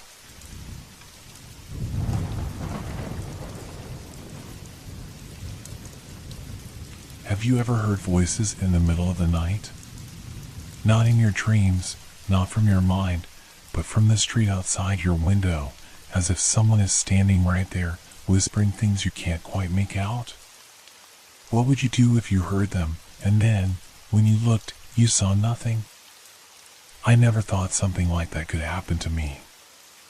I used to laugh at the idea of people hearing things. Overactive imagination, I would say, or too much stress. But that night, it was different. I had just settled into bed, the house was silent, and the world outside felt asleep. I lay there for a while, trying to push the thoughts of the day out of my head when I first heard them. At first, it was faint, almost like a rustling sound. But as I listened more closely, I could make out voices. They sounded like people talking, but too far away to understand. I frowned and turned on my side, trying to ignore it. Maybe it was just someone talking on the street below, passing by. But the voices grew louder, clearer. I slid out of bed, moved to the window, and peered out. The street was empty. The usual streetlights cast a pale glow over the quiet pavement. Nothing. No one in sight. I shook my head and returned to bed, trying to convince myself it was just a figment of my imagination. The city had its strange noises, after all. I pulled the blanket tighter around me and closed my eyes, but the voices kept coming. They weren't just random murmurs anymore. Now they were distinct words, overlapping, frantic. I couldn't make out what they were saying, but the tone was unmistakable. There was fear in those voices, as though something was coming. I sat up in bed again, my heart racing. There was no one outside, no one nearby. It made no sense. Was it the wind? Some trick of the night? But no! This wasn't the wind. These voices were too close. Too distinct. I got up again, this time more urgently. I moved to the window, my eyes scanning the empty street. The wind picked up a bit, rustling the leaves in the trees, but no one was walking by. No one was talking. Yet the voices were still there. I felt a chill crawl down my spine. The voices were no longer distant. They were right beneath the window now, right outside. Whispers, just low enough that I could barely hear, but I could tell they were speaking about me. She doesn't know. She can't hear us. The voice seemed to say. I froze. I was certain I hadn't imagined it. The words, they were about me. But who was speaking? Who was out there? I moved back from the window, heart pounding. I had to be sure. Maybe it was someone else on the street, someone who had come closer without me noticing. But when I looked again, the street remained empty. No sign of anyone. But the voices didn't stop. They were right under the window now, so close it felt like they were in the room with me. I could almost hear the breathing of whoever was speaking. The whispers intensified, rising, becoming more urgent. She's alone. No one will hear her. I recoiled, stepping back from the window. The air in the room grew thick, heavy, and suffocating. I had to do something. I couldn't just stand there and let this, whatever it was, keep me trapped. I grabbed my phone, ready to call for help. But just as my finger hovered over the screen, I heard something else. A footstep. Then another. Closer. closer. My pulse raced. I knew what it was. I had to see. I had to understand. But when I looked outside again, the street was still empty. There was no one there. Yet the footsteps continued. I backed away from the window, my mind racing. The silence in the room was deafening now, as if the world outside had disappeared. I could still hear the voices, louder now, almost as if they were inside the house, in the very walls, the floor beneath my feet. I couldn't breathe. I couldn't think. I was suffocating under the weight of this presence. The voices were right there, on the edge of my mind, closing in until they were no longer whispers, but clear, demanding commands. "Come out," one of them hissed. "Come out and see." And that was when I understood. The voices weren't just random conversations. They were calling me. Something wanted me to step outside, to look deeper. I didn't know if I was brave or stupid, but I couldn't take it anymore. I had to see. I slowly reached for the door, my breath shallow, my fingers trembling on the handle. I opened it. And that's when I heard them again. They weren't whispers anymore. They were screams. The door creaked open slowly, and the sound seemed to echo in the stillness of the room, as though the house itself was holding its breath. I stepped into the hallway, my heart hammering in my chest. The air felt unnaturally cold, heavier than it should have been. The usual warmth of my home was gone, replaced by something darker, more oppressive. I hesitated for a moment, trying to steady myself, but the voices outside were growing louder. They no longer sounded like whispers. They were clearer now, as if they had found a way into the house, into my mind. I could hear the words more distinctly, though they still felt distant and alien. "Come closer, come see." I swallowed hard, my throat dry. Every instinct in me screamed to turn back, to lock the door, to hide away from whatever was waiting for me outside. But something, curiosity, fear, or perhaps sheer desperation, kept me moving forward. I made my way to the front door, each step feeling like an eternity. The hallway stretched out longer than usual, and the familiar shadows in the corners seemed to shift, to pulse with a life of their own. I reached the door, but just before I could open it, I froze. The voices had stopped. Complete silence. The sudden quiet was worse than the noise. The stillness pressed in on me, filling the space with an unshakable tension. I stood there, hand on the doorknob, my breath shallow and quick. I wanted to open it, to confront whatever was out there, but at that moment, I didn't feel brave. I felt trapped. But then the silence was broken. A sound, soft at first, then louder, came from the other side of the door. It was the unmistakable sound of footsteps, slow and deliberate, dragging across the ground. It sounded like someone, or something, moving just beyond the threshold. I didn't know how long I stood there, just listening, heart racing. My mind screamed at me to stay inside, to lock the door and pretend this wasn't happening. But my body seemed to betray me, pushing me closer to the door. My hand moved on its own, twisting the handle with a quiet click.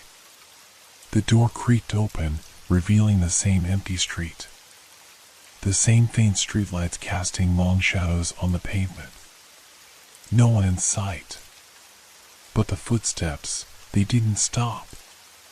They were right there, just beyond my vision. I could feel them. They were close enough that I could almost hear their rhythm, like someone standing just behind me. I couldn't turn around. My body wouldn't let me. My feet were frozen to the spot. And then, a voice. This one wasn't a whisper. It was clear, cold. You shouldn't have opened the door. My breath caught in my throat, my body trembling. I turned, slowly, ever so slowly, until I was facing the empty street again. The footsteps had stopped. The voice, too, had vanished. I was alone. Or was I? The air seemed heavier now, thick with something I couldn't place. It was like the street, the world itself, had shifted somehow. Something was different, something was wrong, but I couldn't put my finger on it. I glanced around, searching for any sign of movement, any hint that something, anything, was out there, but all I could see was emptiness. I backed away from the door, feeling the weight of the silence press in on me once again. But as I moved, my gaze caught something out of the corner of my eye. At the end of the street, just past the lampposts, there was a figure. I squinted, unsure of what I was seeing. It was too far away to make out any details, but I could see enough to know it was a person. Standing motionless, facing me. I don't know how long I stood there, staring at them, but the longer I looked, the more I realized something. They were staring back. A chill ran down my spine. My legs felt weak, and my breath caught in my throat. The figure wasn't moving, not an inch, not even a blink. I felt as though I was being drawn in, pulled toward them, and yet my feet wouldn't move. I could feel the presence of the street closing in on me. The voices, those horrible, whispering voices, began again, but this time they weren't in my head. They were coming from the figure. Clear and sharp. "Come closer," the figure called out. "We've been waiting for you." Without thinking, I slammed the door shut. The loud bang echoed in the still night. I backed away from the door, my heart racing, eyes darting around the room. The house felt smaller now, closing in on me, trapping me. I could hear my breath, fast and shallow, as I leaned against the wall. The voices were still out there, still faint but insistent, just beyond the walls. But they were no longer speaking to me. Now, they were talking about me. The night stretched on, and every shadow in my home seemed to flicker with an unsettling life of its own. The voices had stopped, but their presence lingered in the air, thick and oppressive. I paced the living room, my mind racing, trying to find some rational explanation for what I had just seen. Maybe it was a trick of the light, or the sleep deprivation finally getting to me. But I knew deep down it wasn't that simple. Something was wrong. Something had changed. I glanced out the window, my eyes drawn to the empty street. There, at the end of the road, where the lamplights flickered like dying stars, the figure still stood, unmoving. The same unsettling stillness. And despite all the logic in my mind telling me that it was a figment of my imagination, my gut told me otherwise. That feeling, that gnawing sensation in the pit of my stomach, told me that this was real. And it was coming for me. I couldn't look away. It was as though the figure held me in place, the way one might stare into the abyss, unable to tear their gaze away. The longer I stared, the clearer I could make out the details. The figure was tall, impossibly tall, and draped in a cloak of shadow, indistinguishable from the night around it. It had no face, no features. Just a void, as if the darkness itself had taken shape. And then, the voice. "Why are you hiding?" I froze. The voice wasn't coming from outside anymore. It was inside the house. Inside my head. I stumbled backward, panic overtaking me. My vision blurred as my breathing quickened. The walls seemed to close in, pushing me into the corner of the room. There was no escape. I tried to shout, to call out for help, but no sound came.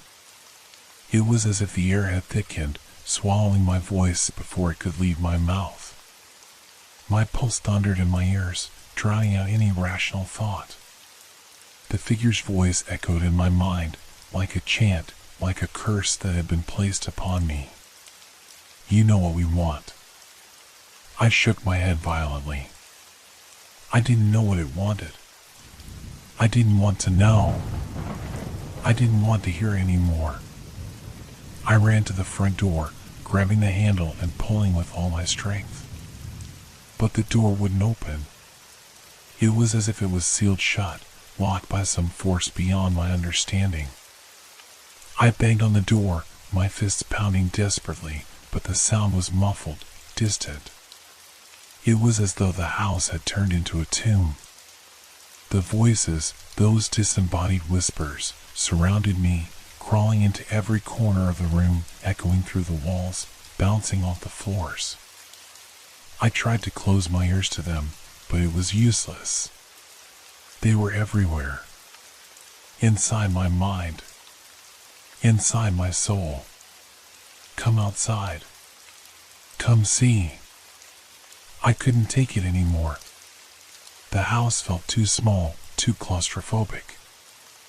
I had to get out. I had to get away from whatever was haunting me. My legs moved on their own, carrying me toward the back door. But as I reached for the handle, I stopped. The street outside had changed. It was no longer the same quiet, empty road.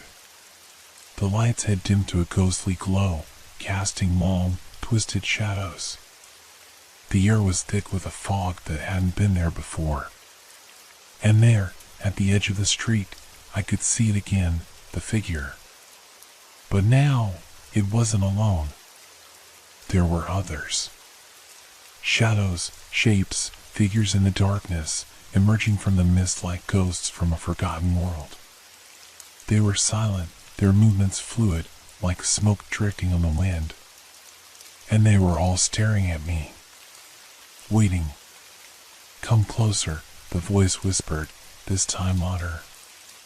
More insistent. We've been waiting for you. I could feel the cold seep into my bones as I stood frozen in place. The figure had no face, but I felt it staring at me as though it could see into the very depths of my soul. And then it moved. The shadow of the figure stretched out, long and unnaturally thin, like it was reaching for me, pulling me toward it. I wanted to scream, to run, to fight. But my body betrayed me, frozen in place, unable to move. And then, from behind me, I heard it. A faint scraping sound. A shuffling, like feet dragging against the floor. The same sound I had heard earlier that night when I first opened the door. The footsteps were getting closer. And they were not alone. I turned around, but I couldn't see anyone. The room was empty, but the noise was unmistakable. There was someone, or something, behind me. I spun back around to the door. It was now ajar, just slightly, as though inviting me out into the street where the figures waited. I had to get out. I had to face whatever was out there. I didn't know if it was real or if it was something in my mind, but I couldn't stand being trapped any longer. With trembling hands, I opened the door wide. The door creaked open, and I stepped out onto the porch. The chill of the night air hit me like a slap, the fog swirling around my feet, thick and impenetrable. The world beyond my doorstep had changed completely. The street I had known for years now looked like something from a nightmare, warped and unfamiliar, as though reality itself had bent. I took a step forward, my legs feeling like lead. The fog moved with an unnatural fluidity, parting just enough for me to see the end of the street. The lampposts flickered weakly, casting eerie shadows that seemed to stretch and twist with a life of their own.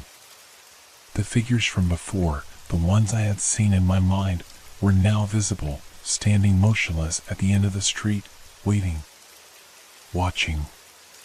The voice came again, clear and cold, from the shadows. Closer. I hesitated, my heart pounding in my chest. I didn't want to go. My instinct screamed at me to turn around, to run back inside, but I couldn't. Something beyond my control was pulling me forward. My feet moved, one step at a time, dragging me closer to them. The fog thickened as I walked, swallowing up the ground beneath my feet. The world felt distorted, like I was walking through a dream or a nightmare. The further I went, the more the figures in the distance seemed to come alive, shifting and blending with the darkness. The cold was unbearable now, biting into my skin, but I couldn't stop. I was drawn to them, compelled by something deep inside, something primal. My mind screamed for me to wake up, to escape, but I was trapped in this nightmarish reality. I stopped. The figures were closer now, so close that I could almost make out details. But there were no faces. There were no features at all. They were just silhouettes, dark and indistinct, moving in time with each other, like they were part of the fog itself. And then, something shifted in the distance. A figure stepped forward from the others. It was larger than the rest, towering over the others like a shadow made of darkness. It had no shape, no form, but it exuded a presence that made my blood run cold. "Come closer," it whispered, its voice impossibly loud and low. It echoed in my ears, reverberating through my body. I couldn't breathe. The air was thick, heavy with tension. The figure in front of me was no longer just a shadow. It was real. It was there. And it was coming for me. I tried to run, to turn back, but my feet wouldn't move. I was rooted to the spot, trapped in the cold, unyielding fog. The voice, no longer a whisper, now rang out in my mind, overwhelming me with its force. "You cannot escape." I wanted to scream, to call out for help, but nothing came. My throat was tight, my chest constricted. Panic surged through me as I watched the figure advance, its form becoming clearer with every step. It had no face, no eyes, but I could feel it watching me, feeling my every breath. It was too late. There was nowhere to hide, nowhere to run. I closed my eyes, squeezing them tight, trying to block out the figure, trying to block out the voices, but when I opened them again, the world had changed. I was no longer standing in front of my house. I was standing in the middle of the street. The fog had cleared, and the figures were gone. The lampposts, now flickering weakly, cast their dim light on the empty road. I looked around, confusion and fear creeping into my mind. I hadn't moved. I hadn't taken a step. I heard a noise behind me. A low, scraping sound, like something or someone dragging their feet across the pavement. I spun around, my heart racing. But the street was empty. The figures were gone. The silence was unbearable, heavy and oppressive. It pressed in on me, suffocating me. I felt my legs give way, my knees buckling beneath me, and I collapsed onto the pavement. The cold concrete beneath my hands felt like ice, as if the very ground beneath me was rejecting me. And then I heard it. A voice. Not from the street. Not from the figures. It came from inside the house. "Come home," it whispered. "We're waiting for you." I gasped, scrambling to my feet, my mind racing. The voice from inside the house, it was unmistakable. But how? How could it be calling me while I was outside? I turned toward my house, the cold wind biting at my skin, making the hairs on the back of my neck stand on end. It was still there, just as it had always been, the same old house, the same old front door. But everything felt wrong. The shadows seemed deeper now, stretching unnaturally across the lawn, like fingers reaching out, beckoning me back in. I took a step toward the door. Another voice, this time softer, but more insistent. "Come inside." I froze. The hairs on my arms stood up. I didn't want to go back. I couldn't. But every fiber of my being screamed that I needed to. My feet moved of their own accord, pulling me closer to the door, closer to whatever waited for me inside. I reached the porch, the old wood creaking under my weight as I stepped closer to the door, but something stopped me. A presence. Not from the house, but from the street. From the darkness that had been waiting just beyond the light. I turned, and there it was again, the figure. Taller than before, almost towering over me, its shadow casting a long stretch of darkness across the porch. It didn't move. It didn't need to. It just watched. The voice came again, but this time it was inside my head. "You are ours now. There is no escape." I stumbled back, heart pounding in my chest.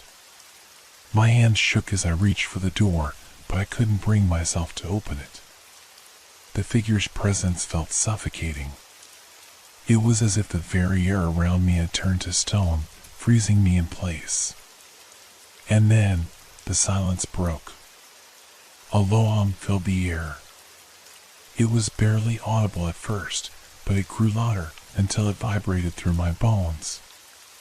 It was coming from the house, from the darkness inside. A static, a buzzing, as though something ancient was waking up. "Open the door," the voice urged, colder now. "Let us in." I couldn't breathe. The words were not just spoken, they were felt, like a pressure against my chest, forcing the air from my lungs. I turned away from the door. I couldn't do this. I couldn't face whatever was behind it. The footsteps returned, that familiar scraping sound, slow and deliberate, creeping up behind me. I didn't dare look back. My mind screamed at me to move, to run, but I couldn't. The street had closed in on me. The fog had returned, swirling around my feet, thick and impenetrable. The lampposts flickered like dying stars, casting everything in a sickly yellow glow. I had no choice. I had to move. I turned and ran. My breath came in ragged gasps as I sprinted down the street, away from the house, away from the figure. My feet pounded against the pavement, the sound of my own footsteps deafening in my ears. The voices had stopped, but I knew they were still there. Watching. Waiting. The fog wrapped around me, swallowing me whole. My mind raced, trying to find a way out, a way to escape whatever had gripped me, but there was no answer. Only the cold. Only the darkness. I didn't know how long I ran.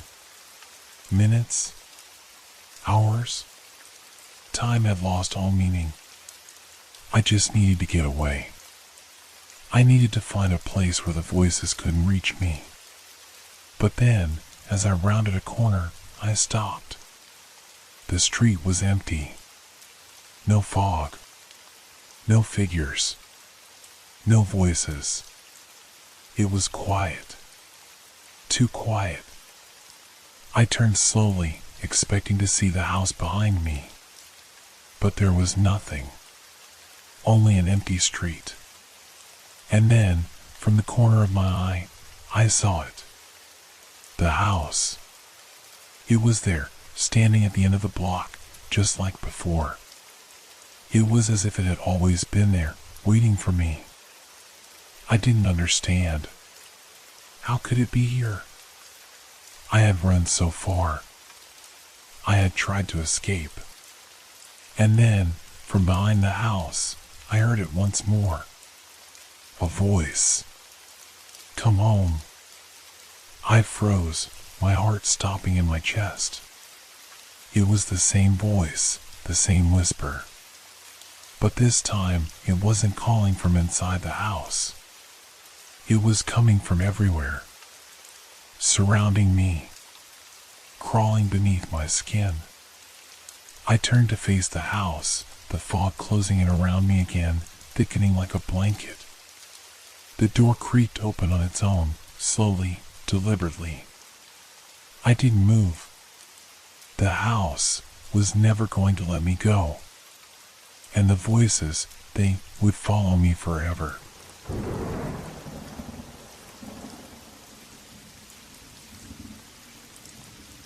Have you ever had the strange feeling that the universe is trying to tell you something?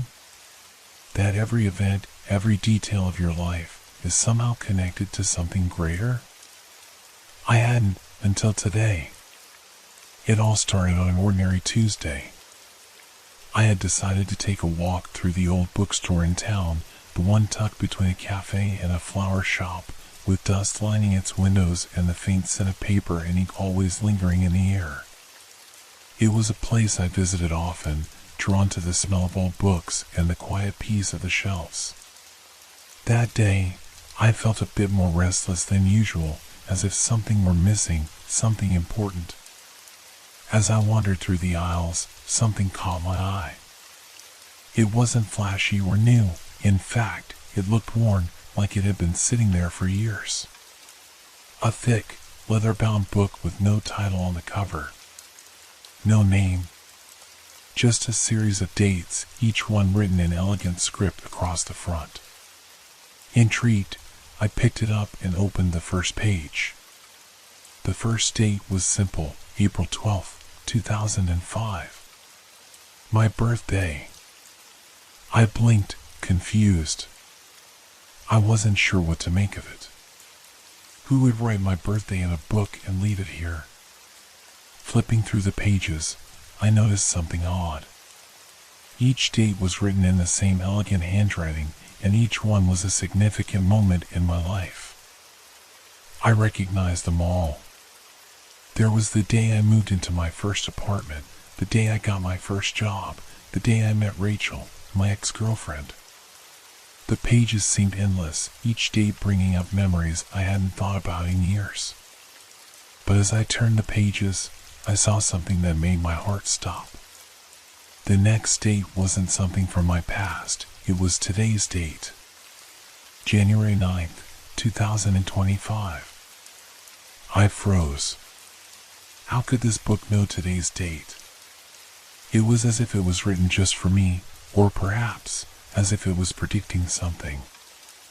I quickly flipped to the next page, my heart pounding in my chest. The date was written in the same flowing script, but there was no event next to it. No memory, no moment. Just a blank space. I began to feel uneasy, the quiet hum of the store around me now unsettling. I could feel my pulse quicken, the air growing heavier with each passing second. I looked around the bookstore, but everything seemed normal. Just rows and rows of books. No one else was there. But the book seemed to be calling me. I closed it quickly, my hands shaking. What did this mean? Why was today's date in there? My mind raced with possibilities, each more disturbing than the last. I tried to calm myself, telling myself it was just a coincidence. That's all it could be, right? A strange, eerie coincidence. But then I heard it. The soft sound of footsteps from the back of the store. I looked up, my heart in my throat. There was no one there. But the footsteps continued. And then, the book was gone. I turned quickly, panic rising in my chest. The book wasn't on the shelf anymore. I had only looked away for a moment, but in that moment, it vanished. It was as if it had never been there. I rushed to the front counter, but the store was empty. The door creaked slightly, as if someone had just left, but there was no one in sight. My breath came in quick, shallow gasps, and my hands were clammy. Had I imagined the whole thing? But the dates were still fresh in my mind. April 12th, 2005. January 9th, 2025. Why had I been the one to find it? I left the store quickly, my feet pounding the pavement. I needed to get home, to be alone, to think. But I couldn't shake the feeling that something was following me. Something from the book. Something that knew my life and knew my future. I didn't want to look back, but I couldn't help it. I glanced over my shoulder. The bookstore was gone. The whole block was empty. It was as if it had never existed. My heart skipped a beat. And in the distance, I thought I heard the faint sound of pages turning. I couldn't breathe. My steps quickened as I walked down the empty street, each footfall echoing through the night. The city was still, far too still, and my mind raced with thoughts of what had just happened. Had I imagined it? Was it some strange dream? A hallucination? I had to find answers. I tried to convince myself that the book, the bookstore, the disappearing, none of it made sense. But then why could I still hear the faint sound of pages turning? A dull rustle, like the whisper of wind through old paper. I turned sharply, but there was nothing behind me. No shadowy figure. No ominous presence. Just the quiet street, bathed in the orange glow of streetlights. I needed to go home. I needed to feel safe, to sleep, to forget about it all. But the thought of that book, of the dates, kept me awake. I fumbled for my keys, my hands slick with sweat as I unlocked my door. Once inside, I locked the door behind me and collapsed onto the couch. I closed my eyes, trying to steady my breathing.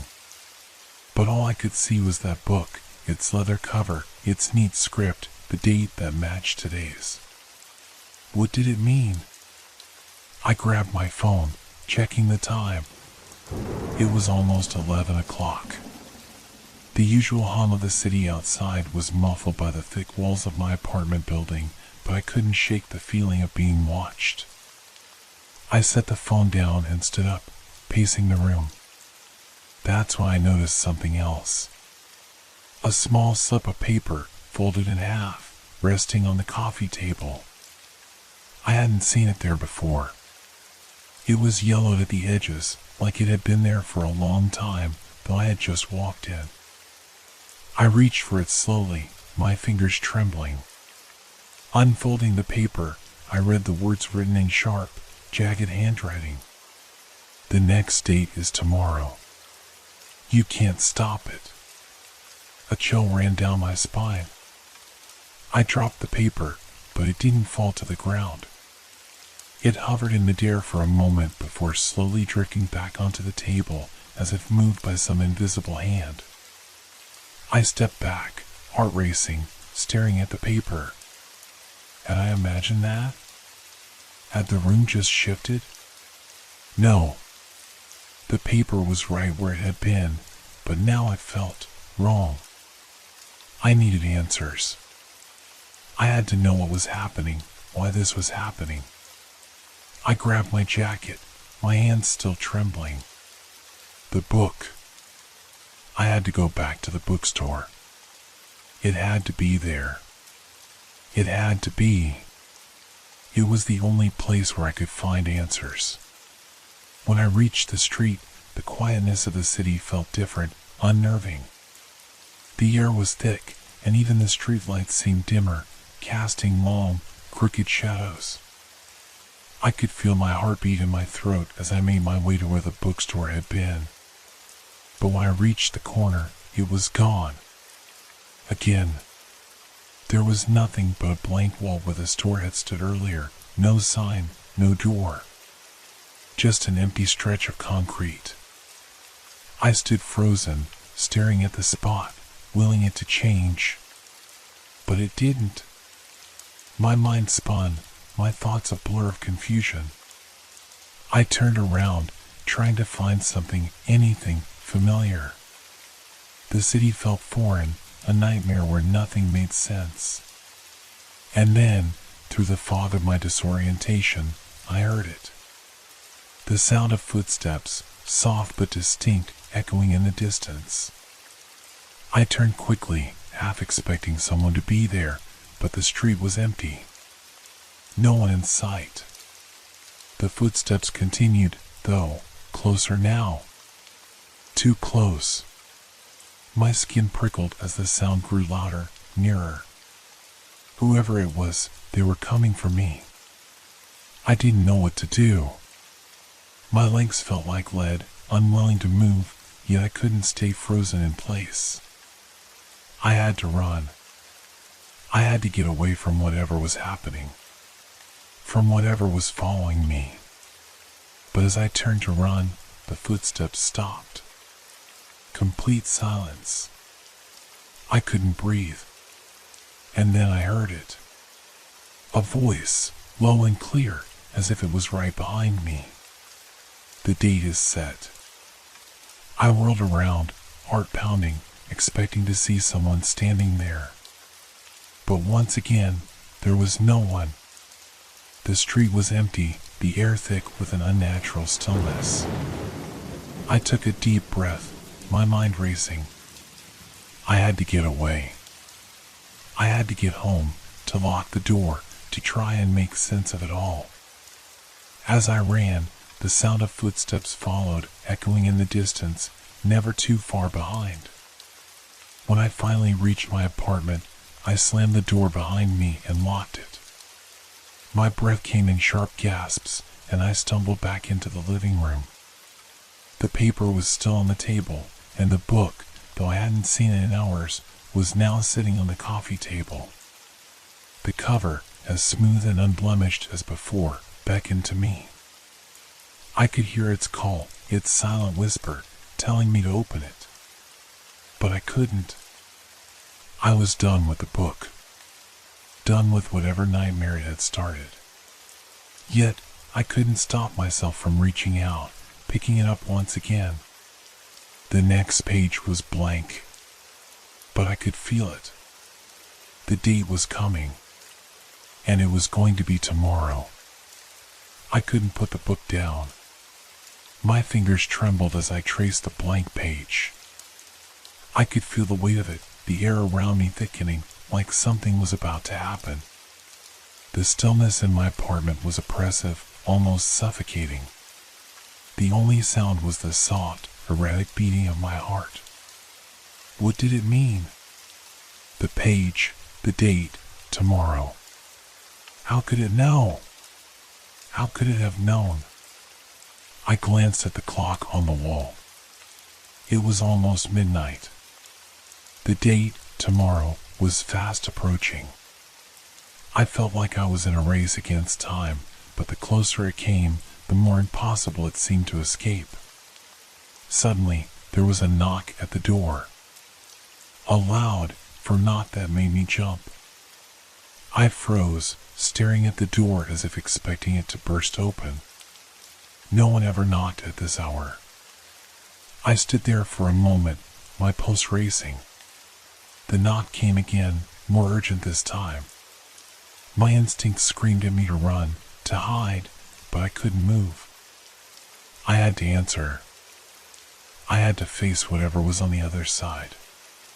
With shaky hands, I reached for the doorknob. As I twisted it open, the door creaked loudly, breaking the silence. But there was no one there. I stepped out into the hallway, my breath shallow, eyes darting up and down the dimly lit corridor. The building was silent, too silent, but there was something in the air, something heavy that made my skin crawl. I peered into the darkened stairwell, the faint hum of the fluorescent lights above the only sound. It was empty. I glanced back at my apartment door, half expecting someone to be standing there, but again, nothing. Just the cold, empty space. A chill ran down my spine. The knock had felt different, like it had come from inside me. From the book. From the future. I closed the door quietly, my heart pounding in my chest. My mind raced with fear and confusion. I couldn't stay here. I couldn't stay in this apartment, in this city, in this moment. I grabbed my jacket and rushed out of the building. The night air hit me like a slap in the face, the cold biting at my skin. I wasn't sure where I was going, but I knew I couldn't stay in one place. As I walked down the empty street, the sounds of the city seemed muffled, like I was walking through a dream. The street lights above flickered occasionally, casting long, crooked shadows on the sidewalk. I kept glancing over my shoulder, the feeling that someone, or something, was following me, never leaving. The footsteps had started again, distant but unmistakable. I tried to convince myself it was my imagination, but with each step I took, the sound grew louder.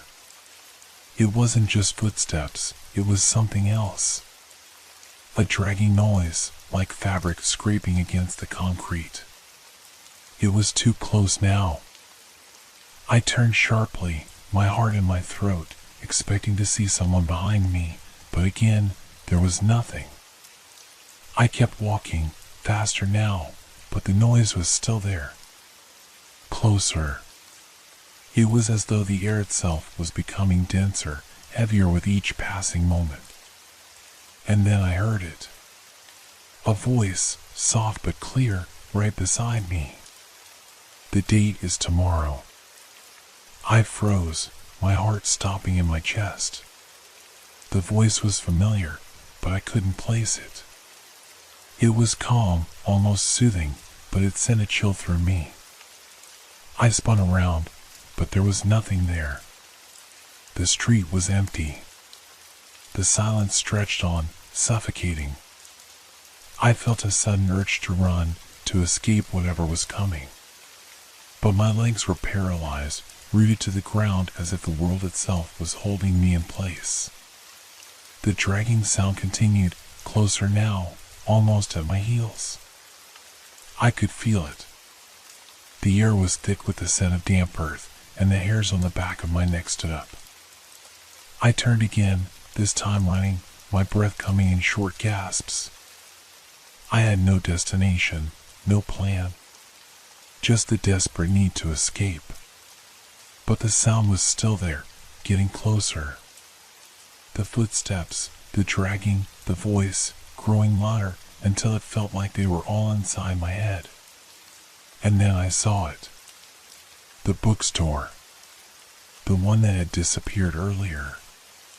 There it was, standing right in front of me, just as it had been earlier that day.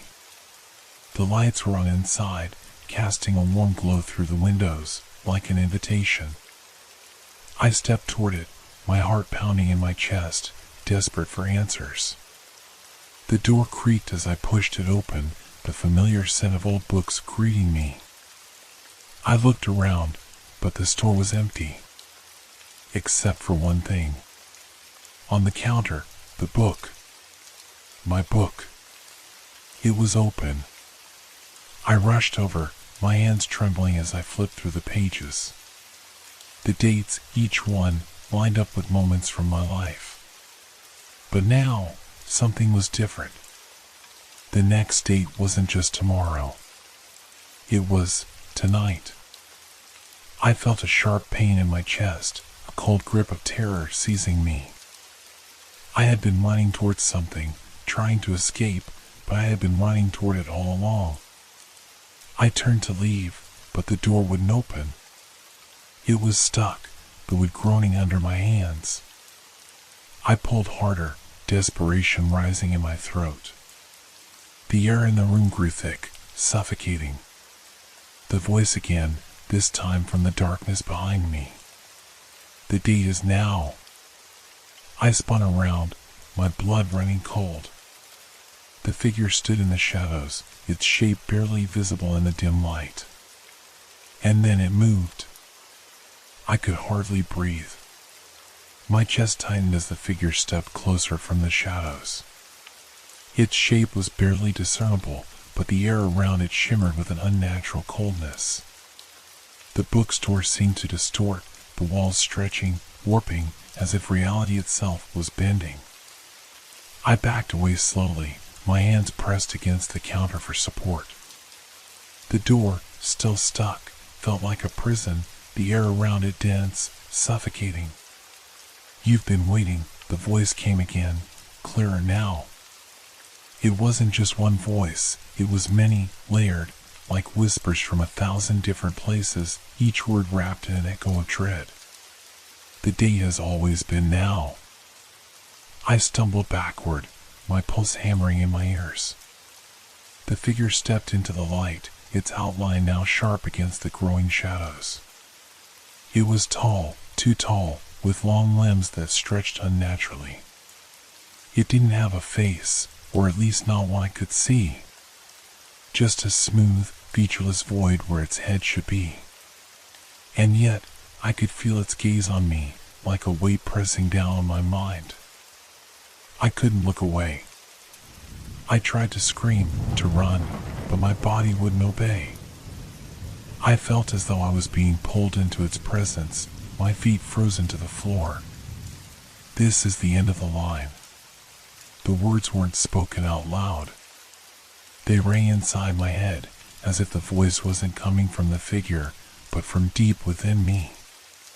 My breath caught in my throat, and panic flooded my chest.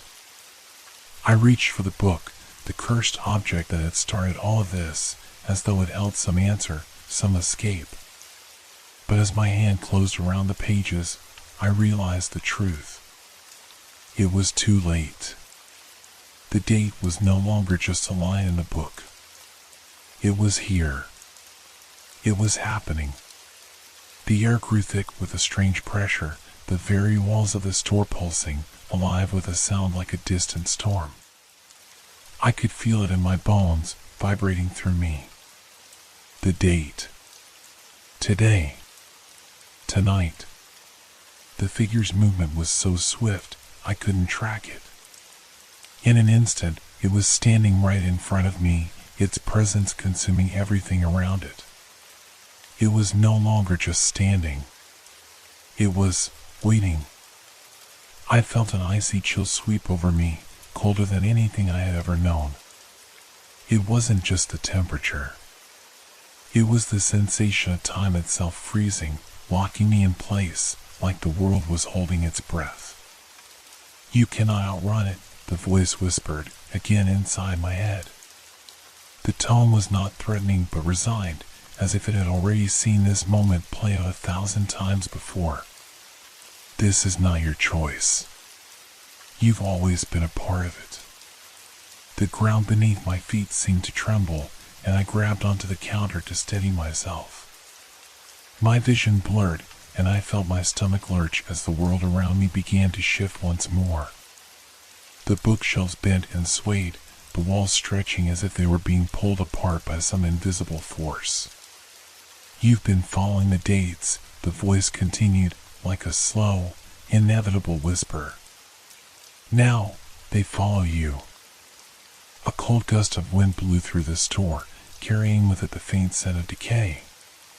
My heart raced, my thoughts spiraling. I wasn't just being haunted. The book, the dates, it had all led to this. This moment. This entity. I looked down at the book in my hands. It was still open, still on the page where tomorrow's date should have been. But something was different. The date had changed. It was no longer tomorrow. It was today. I felt the darkness around me draw tighter, suffocating, as if the walls themselves were closing in. I tried to look away, to run, to find any way out. But the figure was right there, in front of me, so close that I could feel its coldness seep into my skin. And then, I saw it. The day had already passed. It was a cruel trick, a final twist. The book had told me the truth long before I realized it.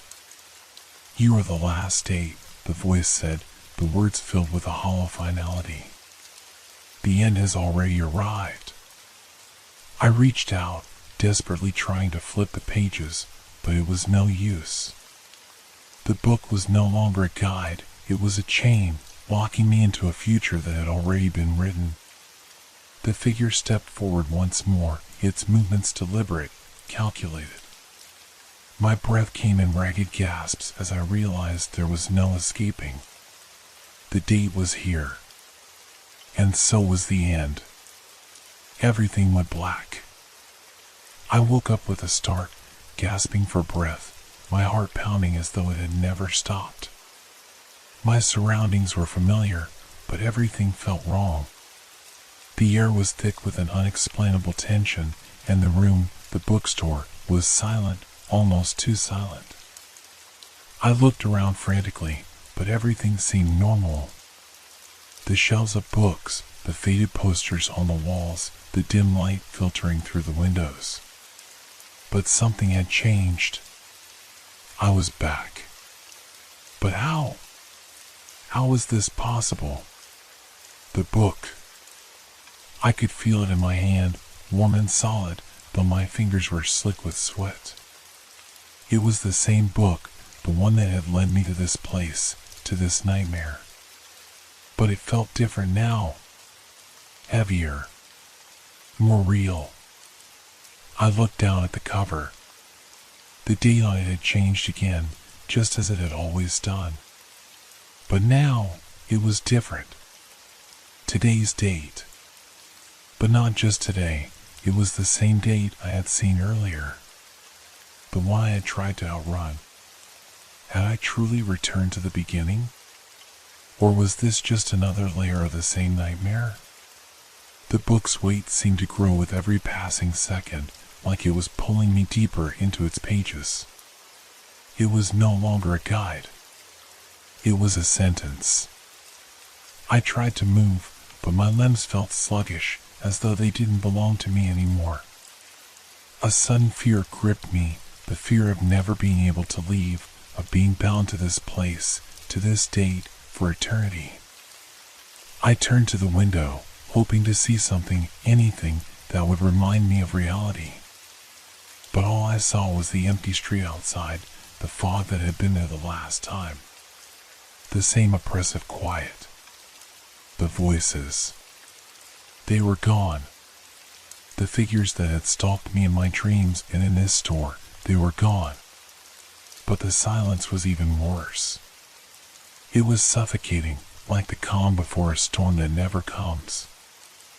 I opened the book again, driven by a compulsion I couldn't ignore. The pages flipped, one after the other, each one more frantic than the last. And there it was, the date. The one that had changed. But it wasn't just the date. It was a warning. You cannot escape. The words were simple, but they sent a chill through my bones. I had thought I was the one in control, the one searching for answers. But now I saw it clearly. The book wasn't just predicting my future. It was writing it. I tried to slam it shut, to stop the relentless turning of pages, but the book wouldn't let me. The pages flung themselves open, revealing the next date. Tomorrow. And the final entry. It was mine. The date has always been today. I dropped the book, the weight of its finality settling in around me. The truth was undeniable. There was no future, no past, only the loop. Only the date. Only this moment. The air around me shifted again, colder, heavier. The walls seemed to close in on me, the shadows of the bookstore stretching toward me like hands, pulling me closer to the center of this trap. I stumbled backward, my mind spinning. The voices returned. Not whispers now, clear, distinct voices, speaking in unison. You've always been a part of it. And then, I saw it. The figure. Standing in the doorway, its face still a void, its presence now a consuming darkness that filled every corner of the room. It was always meant to be this way, the figure said, its voice now unmistakable, as if it were speaking from every corner of the store. You were never the reader. You were the story. I turned to run, but there was no escape. The walls were closing in, the floor shifting beneath me, pulling me down into the book itself. My breath came in short, desperate gasps, my body fighting against an invisible force. And then, the ground gave way. I fell into the pages of the book. The words, the dates, they swallowed me whole, the darkness consuming me, pulling me deeper into a story that was not mine to tell. A story that had always been written. The voices echoed in my mind, the same words, the same warning. You cannot escape. And then, everything went dark.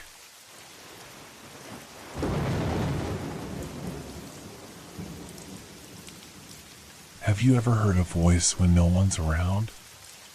A whisper, so faint it's almost like a dream, yet you swear it's real? It happened to me one night at a hotel, and I still can't explain what I saw or what I felt. It started when I was in my room, a tired, worn-down hotel on the edge of town. I had come here to get away, to clear my head after the chaos of work and life. It was supposed to be a quiet night. A peaceful night. But the silence was broken. At first, I thought it was the sound of the building settling, maybe a pipe creaking or a door in the hallway swinging shut. I wasn't worried. But then the sound came again. A whisper. Barely a sound at all, like a breath across my ear. It was too quiet, too close, to be from the air conditioning or anything else that could be explained. My skin prickled, a cold shiver running down my spine. I sat up in bed, listening.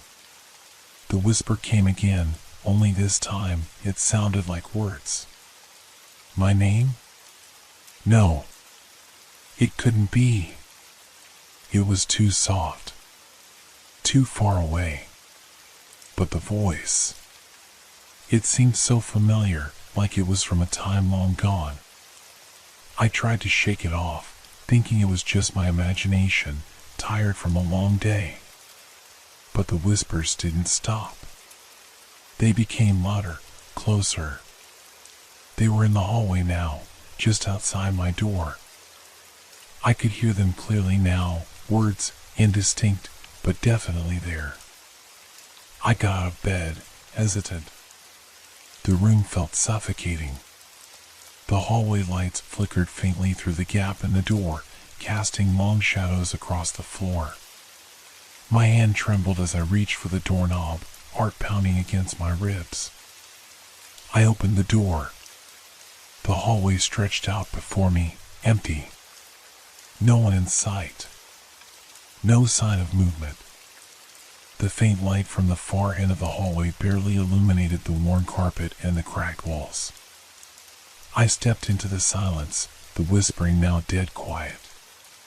The hairs on the back of my neck stood on end, a deep unease settling in.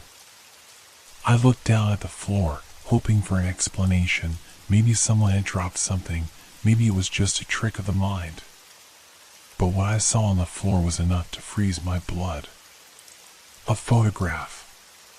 My photograph. It lay face up on the floor, the edges slightly curled, as if it had been placed there deliberately. I bent down slowly, my hand shaking as I picked it up. The image was old, the edges yellowed with age, but there was no mistaking it. It was from years ago, a picture I had lost a long time ago. I remembered it clearly, a family photo taken during a summer vacation. I was smiling, standing next to my younger brother, our parents behind us, all of us in front of the lake. It was one of those rare moments when everything felt perfect. But how? How could this picture be here, in this hallway, at this moment?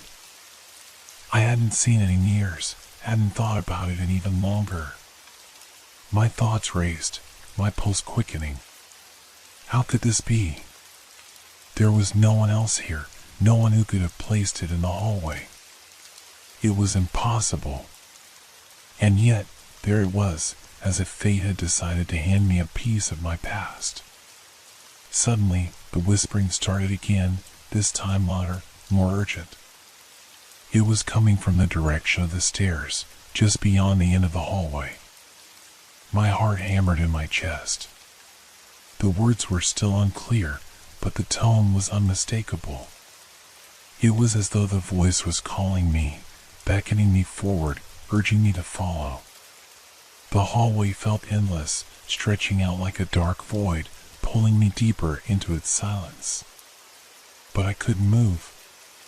The photograph burned in my hand, the weight of it growing heavier with every second.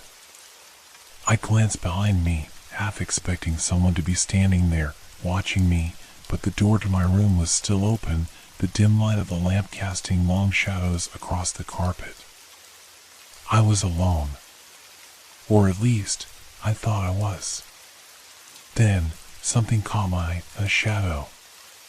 It flickered at the edge of my vision, just beyond the hallway light. A shape, moving quickly, vanishing into the darkness. I felt my breath catch in my throat.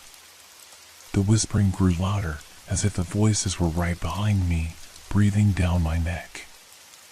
A voice, my voice, repeated my name, soft and persistent. But I wasn't sure anymore. The line between the real and the imagined was blurring. The fear inside me gnawed at my insides, pulling me toward the source of the sound. I turned my head, straining my eyes into the dimness of the hallway. There was nothing there. Nothing but the dark. But the voice. It was closer now, so close that it was almost in my ear. Come to me. The whisper came clearly this time. I froze, feeling as though the very air around me had thickened, as if something was waiting just out of sight, something that I had already known all along. I looked back at the photograph in my hand. And then, I heard it, footsteps, faint at first, then louder, approaching from the darkness. The footsteps were slow, deliberate. They echoed down the hallway like they were coming closer, even though I couldn't see anyone. The sound of them scraped against my nerves, each step vibrating deep inside my chest, a constant reminder that I was not alone. My fingers tightened around the photograph, the edges digging into my skin. I couldn't tear my eyes away from the darkened hallway ahead, but my feet refused to move, rooted to the spot like I was trapped in a nightmare. My mind raced. Could it be another guest, perhaps someone coming back to their room? It didn't feel like that. The footsteps were too measured, too careful, as if they knew exactly where they were going. And yet, there was no one there. I searched the length of the hallway, the dim light at the far end barely illuminating the walls and the carpet. It was empty. The whisper came again, but this time it was different. It wasn't the soft, distant sound of before. It was urgent, sharp, almost demanding. I could hear it clearly now, like someone was whispering right into my ear. My body stiffened. Come closer, the voice breathed, its words sending a chill through me.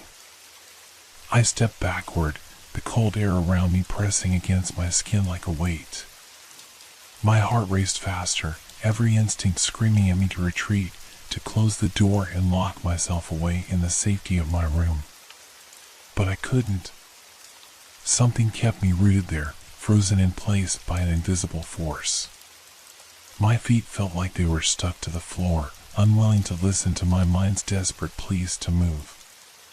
And then it happened, the shadow.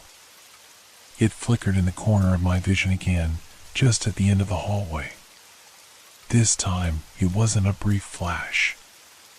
It was clear, distinct, the shape of a figure moving swiftly past the farthest door. I could barely make it out, but it was there, a dark silhouette against the pale light. My breath caught in my throat. I turned toward it, my eyes locked on that shadow, hoping it was just my imagination, hoping it was something harmless. But it wasn't. It was real. I could feel it, something was there, and it was watching me. The footsteps stopped. For a moment, the hallway was silent. The air was thick with tension, and all I could hear was the sound of my own heartbeat pounding in my ears. Then, another whisper, closer this time, as if the voice was right behind me. It felt like cold fingers on my neck. "Don't turn around." I froze. The command was so clear, so direct, I had no choice but to obey. My whole body tensed, fighting the overwhelming urge to turn and look. I wanted to look. I needed to see who, or what, was behind me, but the voice had made it clear that doing so would be a mistake. I was stuck. The photograph in my hand felt heavier, its edges pressing painfully into my palm. The voices, those whispers, they didn't make sense. They shouldn't have been there. They couldn't have been. But they were. And they were becoming impossible to ignore. I turned my head slowly, glancing over my shoulder toward the door to my room, half expecting to see someone standing there. But no! The door was still open, dark and empty behind me. I felt a sudden, sharp pang of nausea. There was something else here. Something that shouldn't have been. The hallway stretched out before me like an endless tunnel. I could still hear the footsteps, closer now, just around the corner. Whoever, or whatever it was near. The whispering grew louder, the words becoming more indistinct, as if the speaker was growing desperate, urging me forward. I couldn't see them, couldn't hear them clearly, but the presence was undeniable.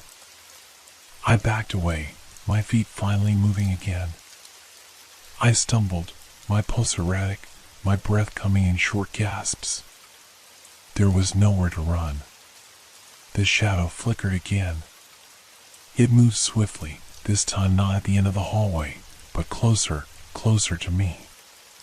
The darkness around it shifted, a solid figure beginning to form in the dim light. I felt my legs give way beneath me, my knees buckling as I dropped to the floor, the photograph still clutched in my hand. My mind raced, struggling to make sense of what was happening. How could this be real? How could it be happening now? I'd only come to this hotel to escape, to clear my mind. But nothing about this was clear. The terror was suffocating, pressing in from all sides. "You left us," a voice hissed from the shadows, so low and bitter, the words almost sounded like they were coming from beneath the floorboards. I couldn't breathe. I looked down at the photograph again, my fingers numbing as I held it. In the picture, I could see my younger self clearly, smiling, happy. But there was someone else there too, someone who wasn't in the photo when I'd last seen it. A figure standing in the background, a face that I couldn't quite place. The darkness before me stirred again. The footsteps grew louder. A low, eerie laugh echoed from the far end of the hallway, sending a fresh wave of panic through me. I had to leave. Now. But as I tried to stand, the shadows seemed to pull at my legs, an invisible force holding me in place. I could barely move, the weight of whatever was behind me growing heavier, closer. It was too much. My heart raced, and my mind screamed for release. But in that moment, it felt as though there was no escape. The whisper came again. "It's too late to leave now." I knew it was true. I wasn't going anywhere. The whisper lingered in the air, thick and oppressive, like a tangible presence. It slithered around me, seeping into my mind, making every breath feel like a battle. My legs were still weak, trembling, as I tried to push myself up from the floor. The weight of fear pressed down on me harder than the floorboards beneath me. The figure in the shadows moved, inching closer. I wanted to scream, to shout for help, but no sound came from my throat. My lips trembled, dry, unable to make a sound. My pulse was hammering in my ears, drowning out everything except the slow, measured footsteps that were now unmistakably moving toward me. "You shouldn't have come back," the voice whispered again, sharper this time, carrying a sense of anger I hadn't noticed before. It seemed to come from everywhere at once, as if it was inside my own head. The shadows twisted, pulsed, as if they were alive, feeding off my fear. I strained my eyes, trying to make out the figure in the darkness. It was just beyond the reach of the dim light at the end of the hallway, but I could see it now, tall, its outline almost indistinguishable from the blackness around it. A silhouette of something humanoid, but distorted, like it was made from the darkness itself. The whisper came again. This time, I understood it fully. "You left me."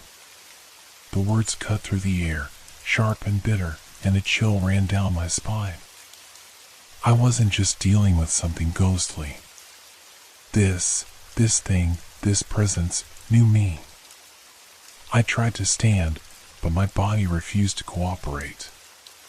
Every inch of my being was screaming to get away, but it felt like the world had frozen around me.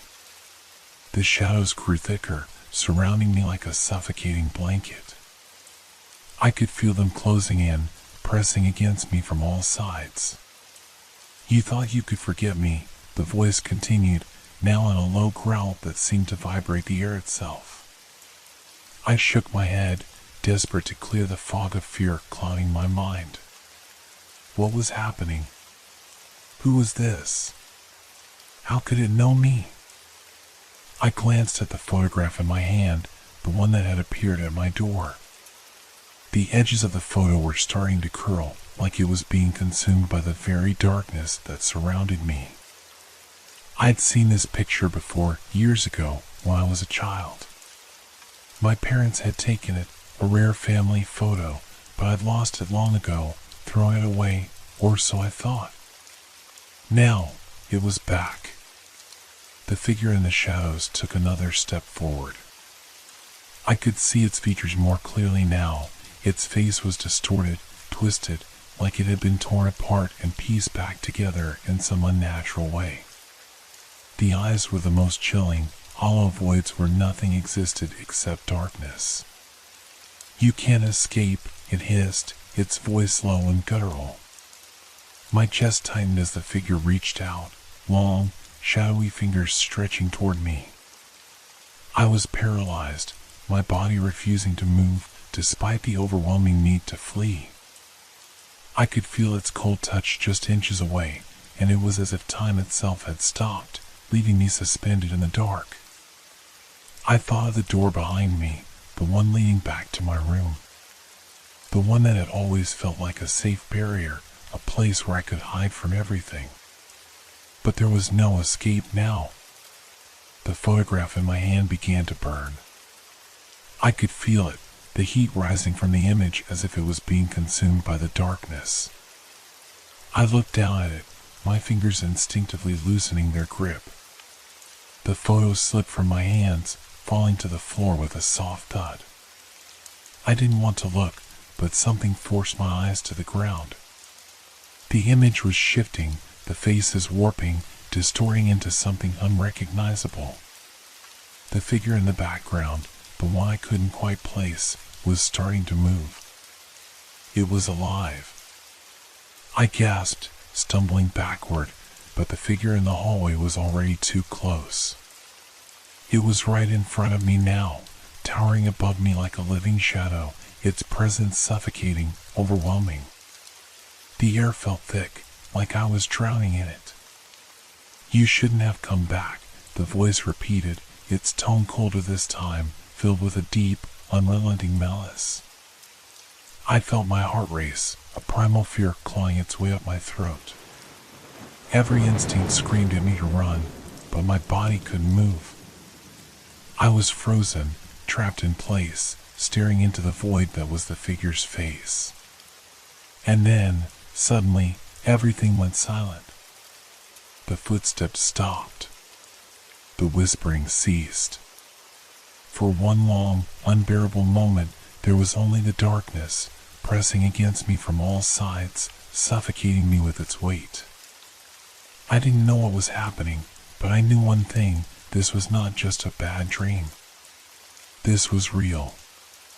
A soft scraping noise from behind made me turn, just in time to see the photograph on the floor disappear. The edges of the picture curled in on themselves, folding into nothingness as though it was being consumed by the darkness. And then, the figure moved again. This time, it didn't speak. It didn't need to. Its presence alone was enough to convey the message. I was not alone. I was being hunted. The realization hit me like a punch to the stomach. I had to do something. Anything. I had to fight back, find a way out. But my mind was a blur, too consumed with terror to think clearly. And as the figure took another step forward, my legs finally gave way beneath me. I collapsed, the cold floor pressing against my cheek. I couldn't breathe.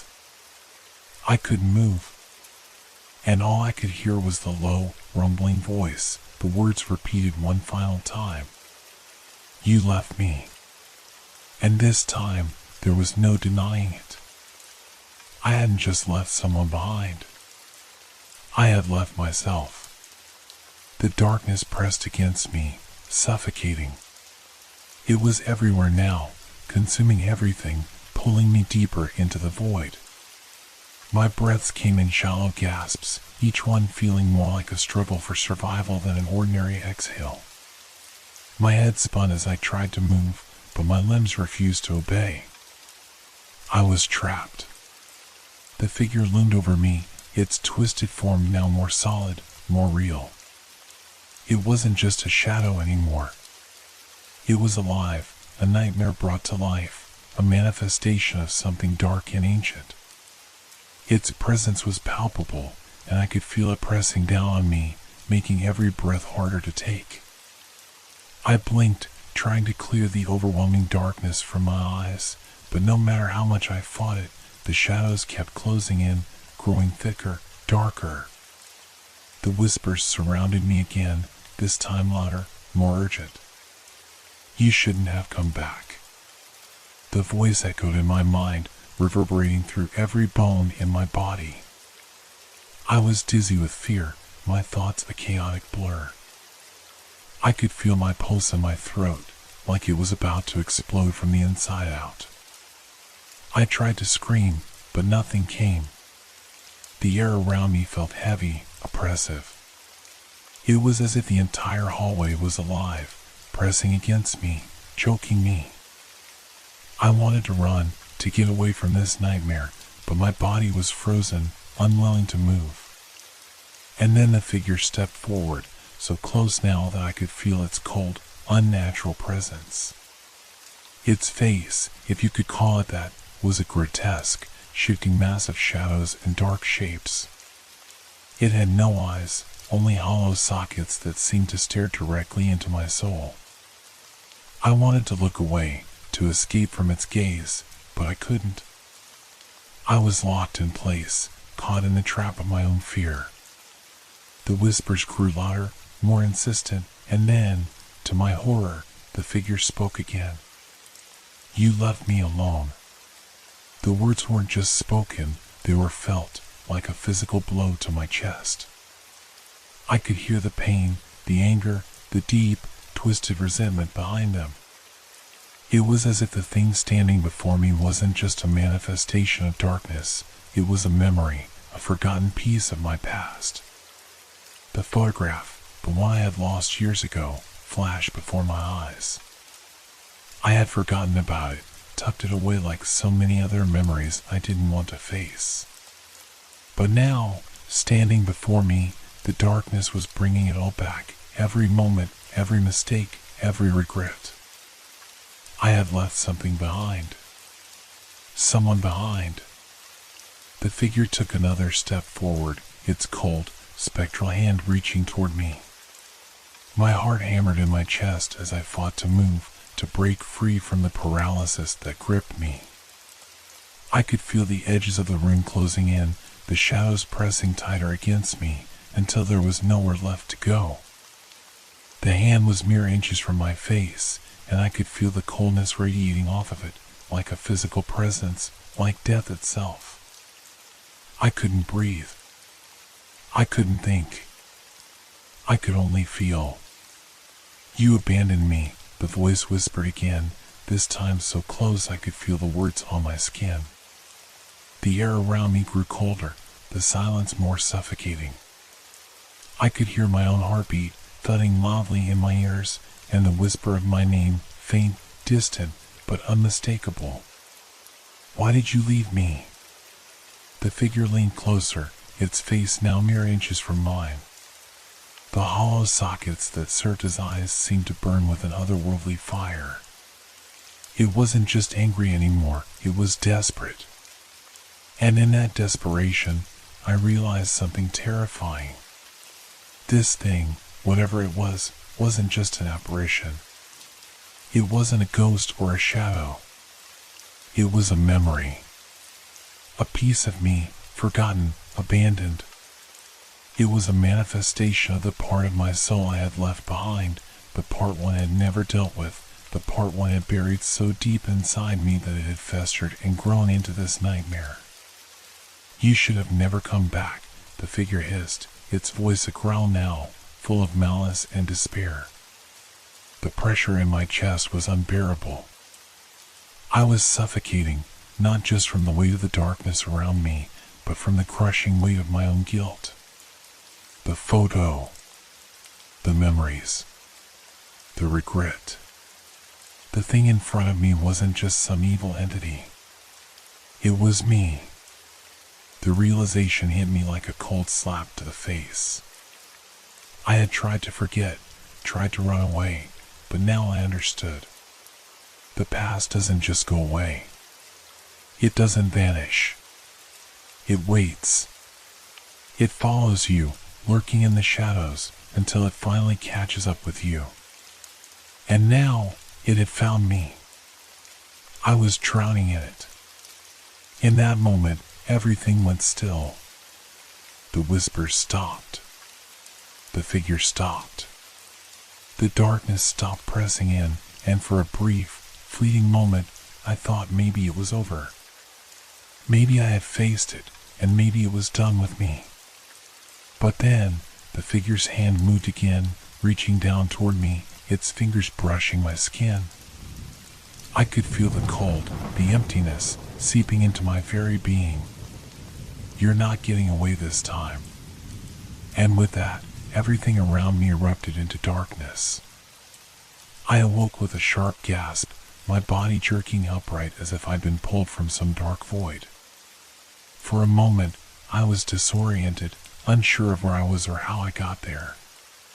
My heart was racing, and the air around me felt thick, heavy, as if the weight of everything that had just happened was still clinging to me. I was in my hotel room, safe, or so I thought.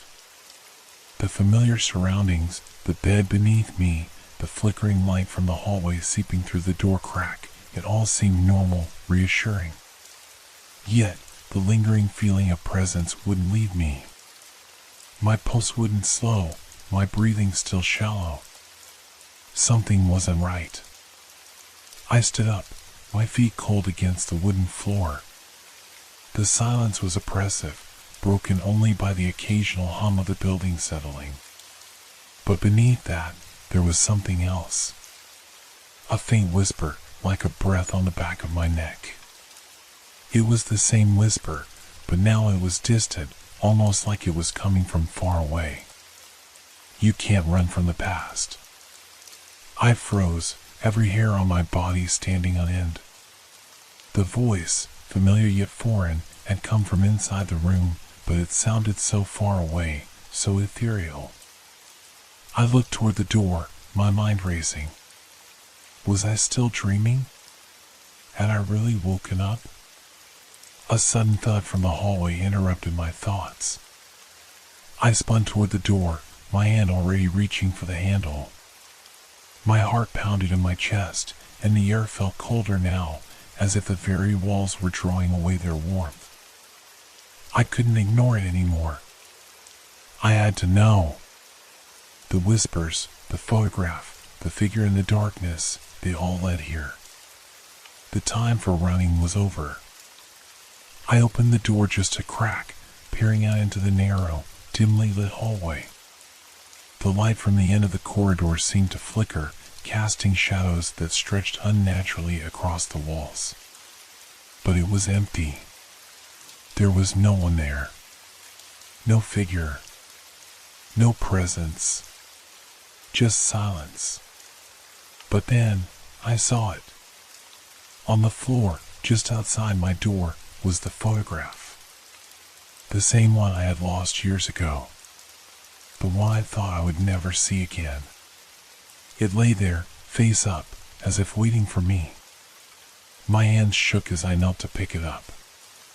The photo was slightly curled at the edges, worn with time, but still clear. It was an image from my past, an old family photo, a memory I had buried long ago. There I was, smiling in the arms of a woman I hadn't thought about in years. A woman I had left behind. A sudden surge of panic shot through me. The photograph, it was more than just a memory. It was a message. A warning. Before I could process what I was seeing, the lights above me flickered violently, plunging the hallway into total darkness. The whispers returned, louder now, frantic. You left me. The voice was no longer distant. It was right there, inside my ear, in my mind, suffocating me. The weight of the guilt I had long since buried rushed back, flooding me, threatening to drown me. The darkness pressed in closer, the whispers wrapping around me like chains. I slammed the door shut, but the whispers didn't stop. They filled the room, bouncing off the walls, creeping into my thoughts. The photograph was still in my hands, but it felt wrong now, cold, heavy, as if it had absorbed all the darkness in the hotel. I couldn't escape. The past had come for me. I stumbled back into the room, heart pounding, desperate to understand what was happening. My mind screamed that it wasn't real, that this couldn't be happening. But I couldn't deny it. The hotel, the whispers, the photo, they were all part of something bigger, something I couldn't outrun. I tried to shove the image of the woman from my mind, but it stuck with me like a shadow that wouldn't leave. I had abandoned her. I had abandoned them.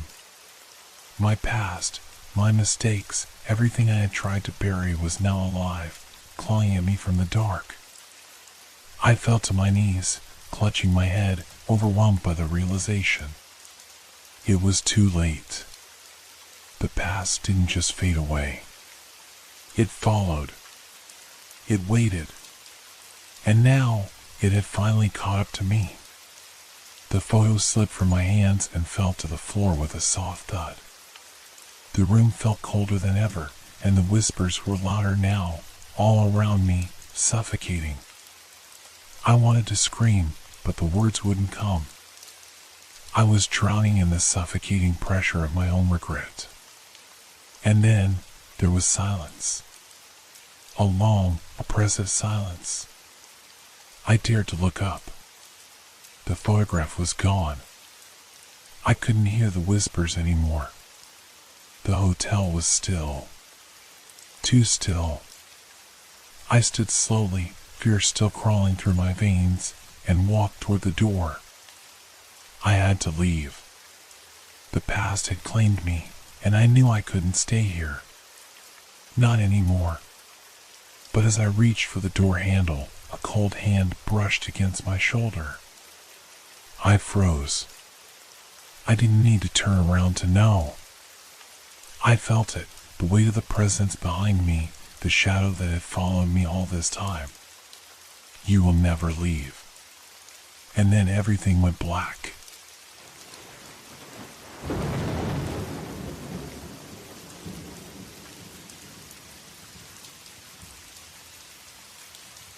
This has been a long, dark journey through the night with Whisper Crowley. Thank you for staying with us until the end. Leave a like if these stories made you look at the darkness a little differently, and share in the comments what you enjoyed most or what gave you chills. Make sure to subscribe so you don't miss our next Sinister Whispers. Until we meet again in the world of shadows.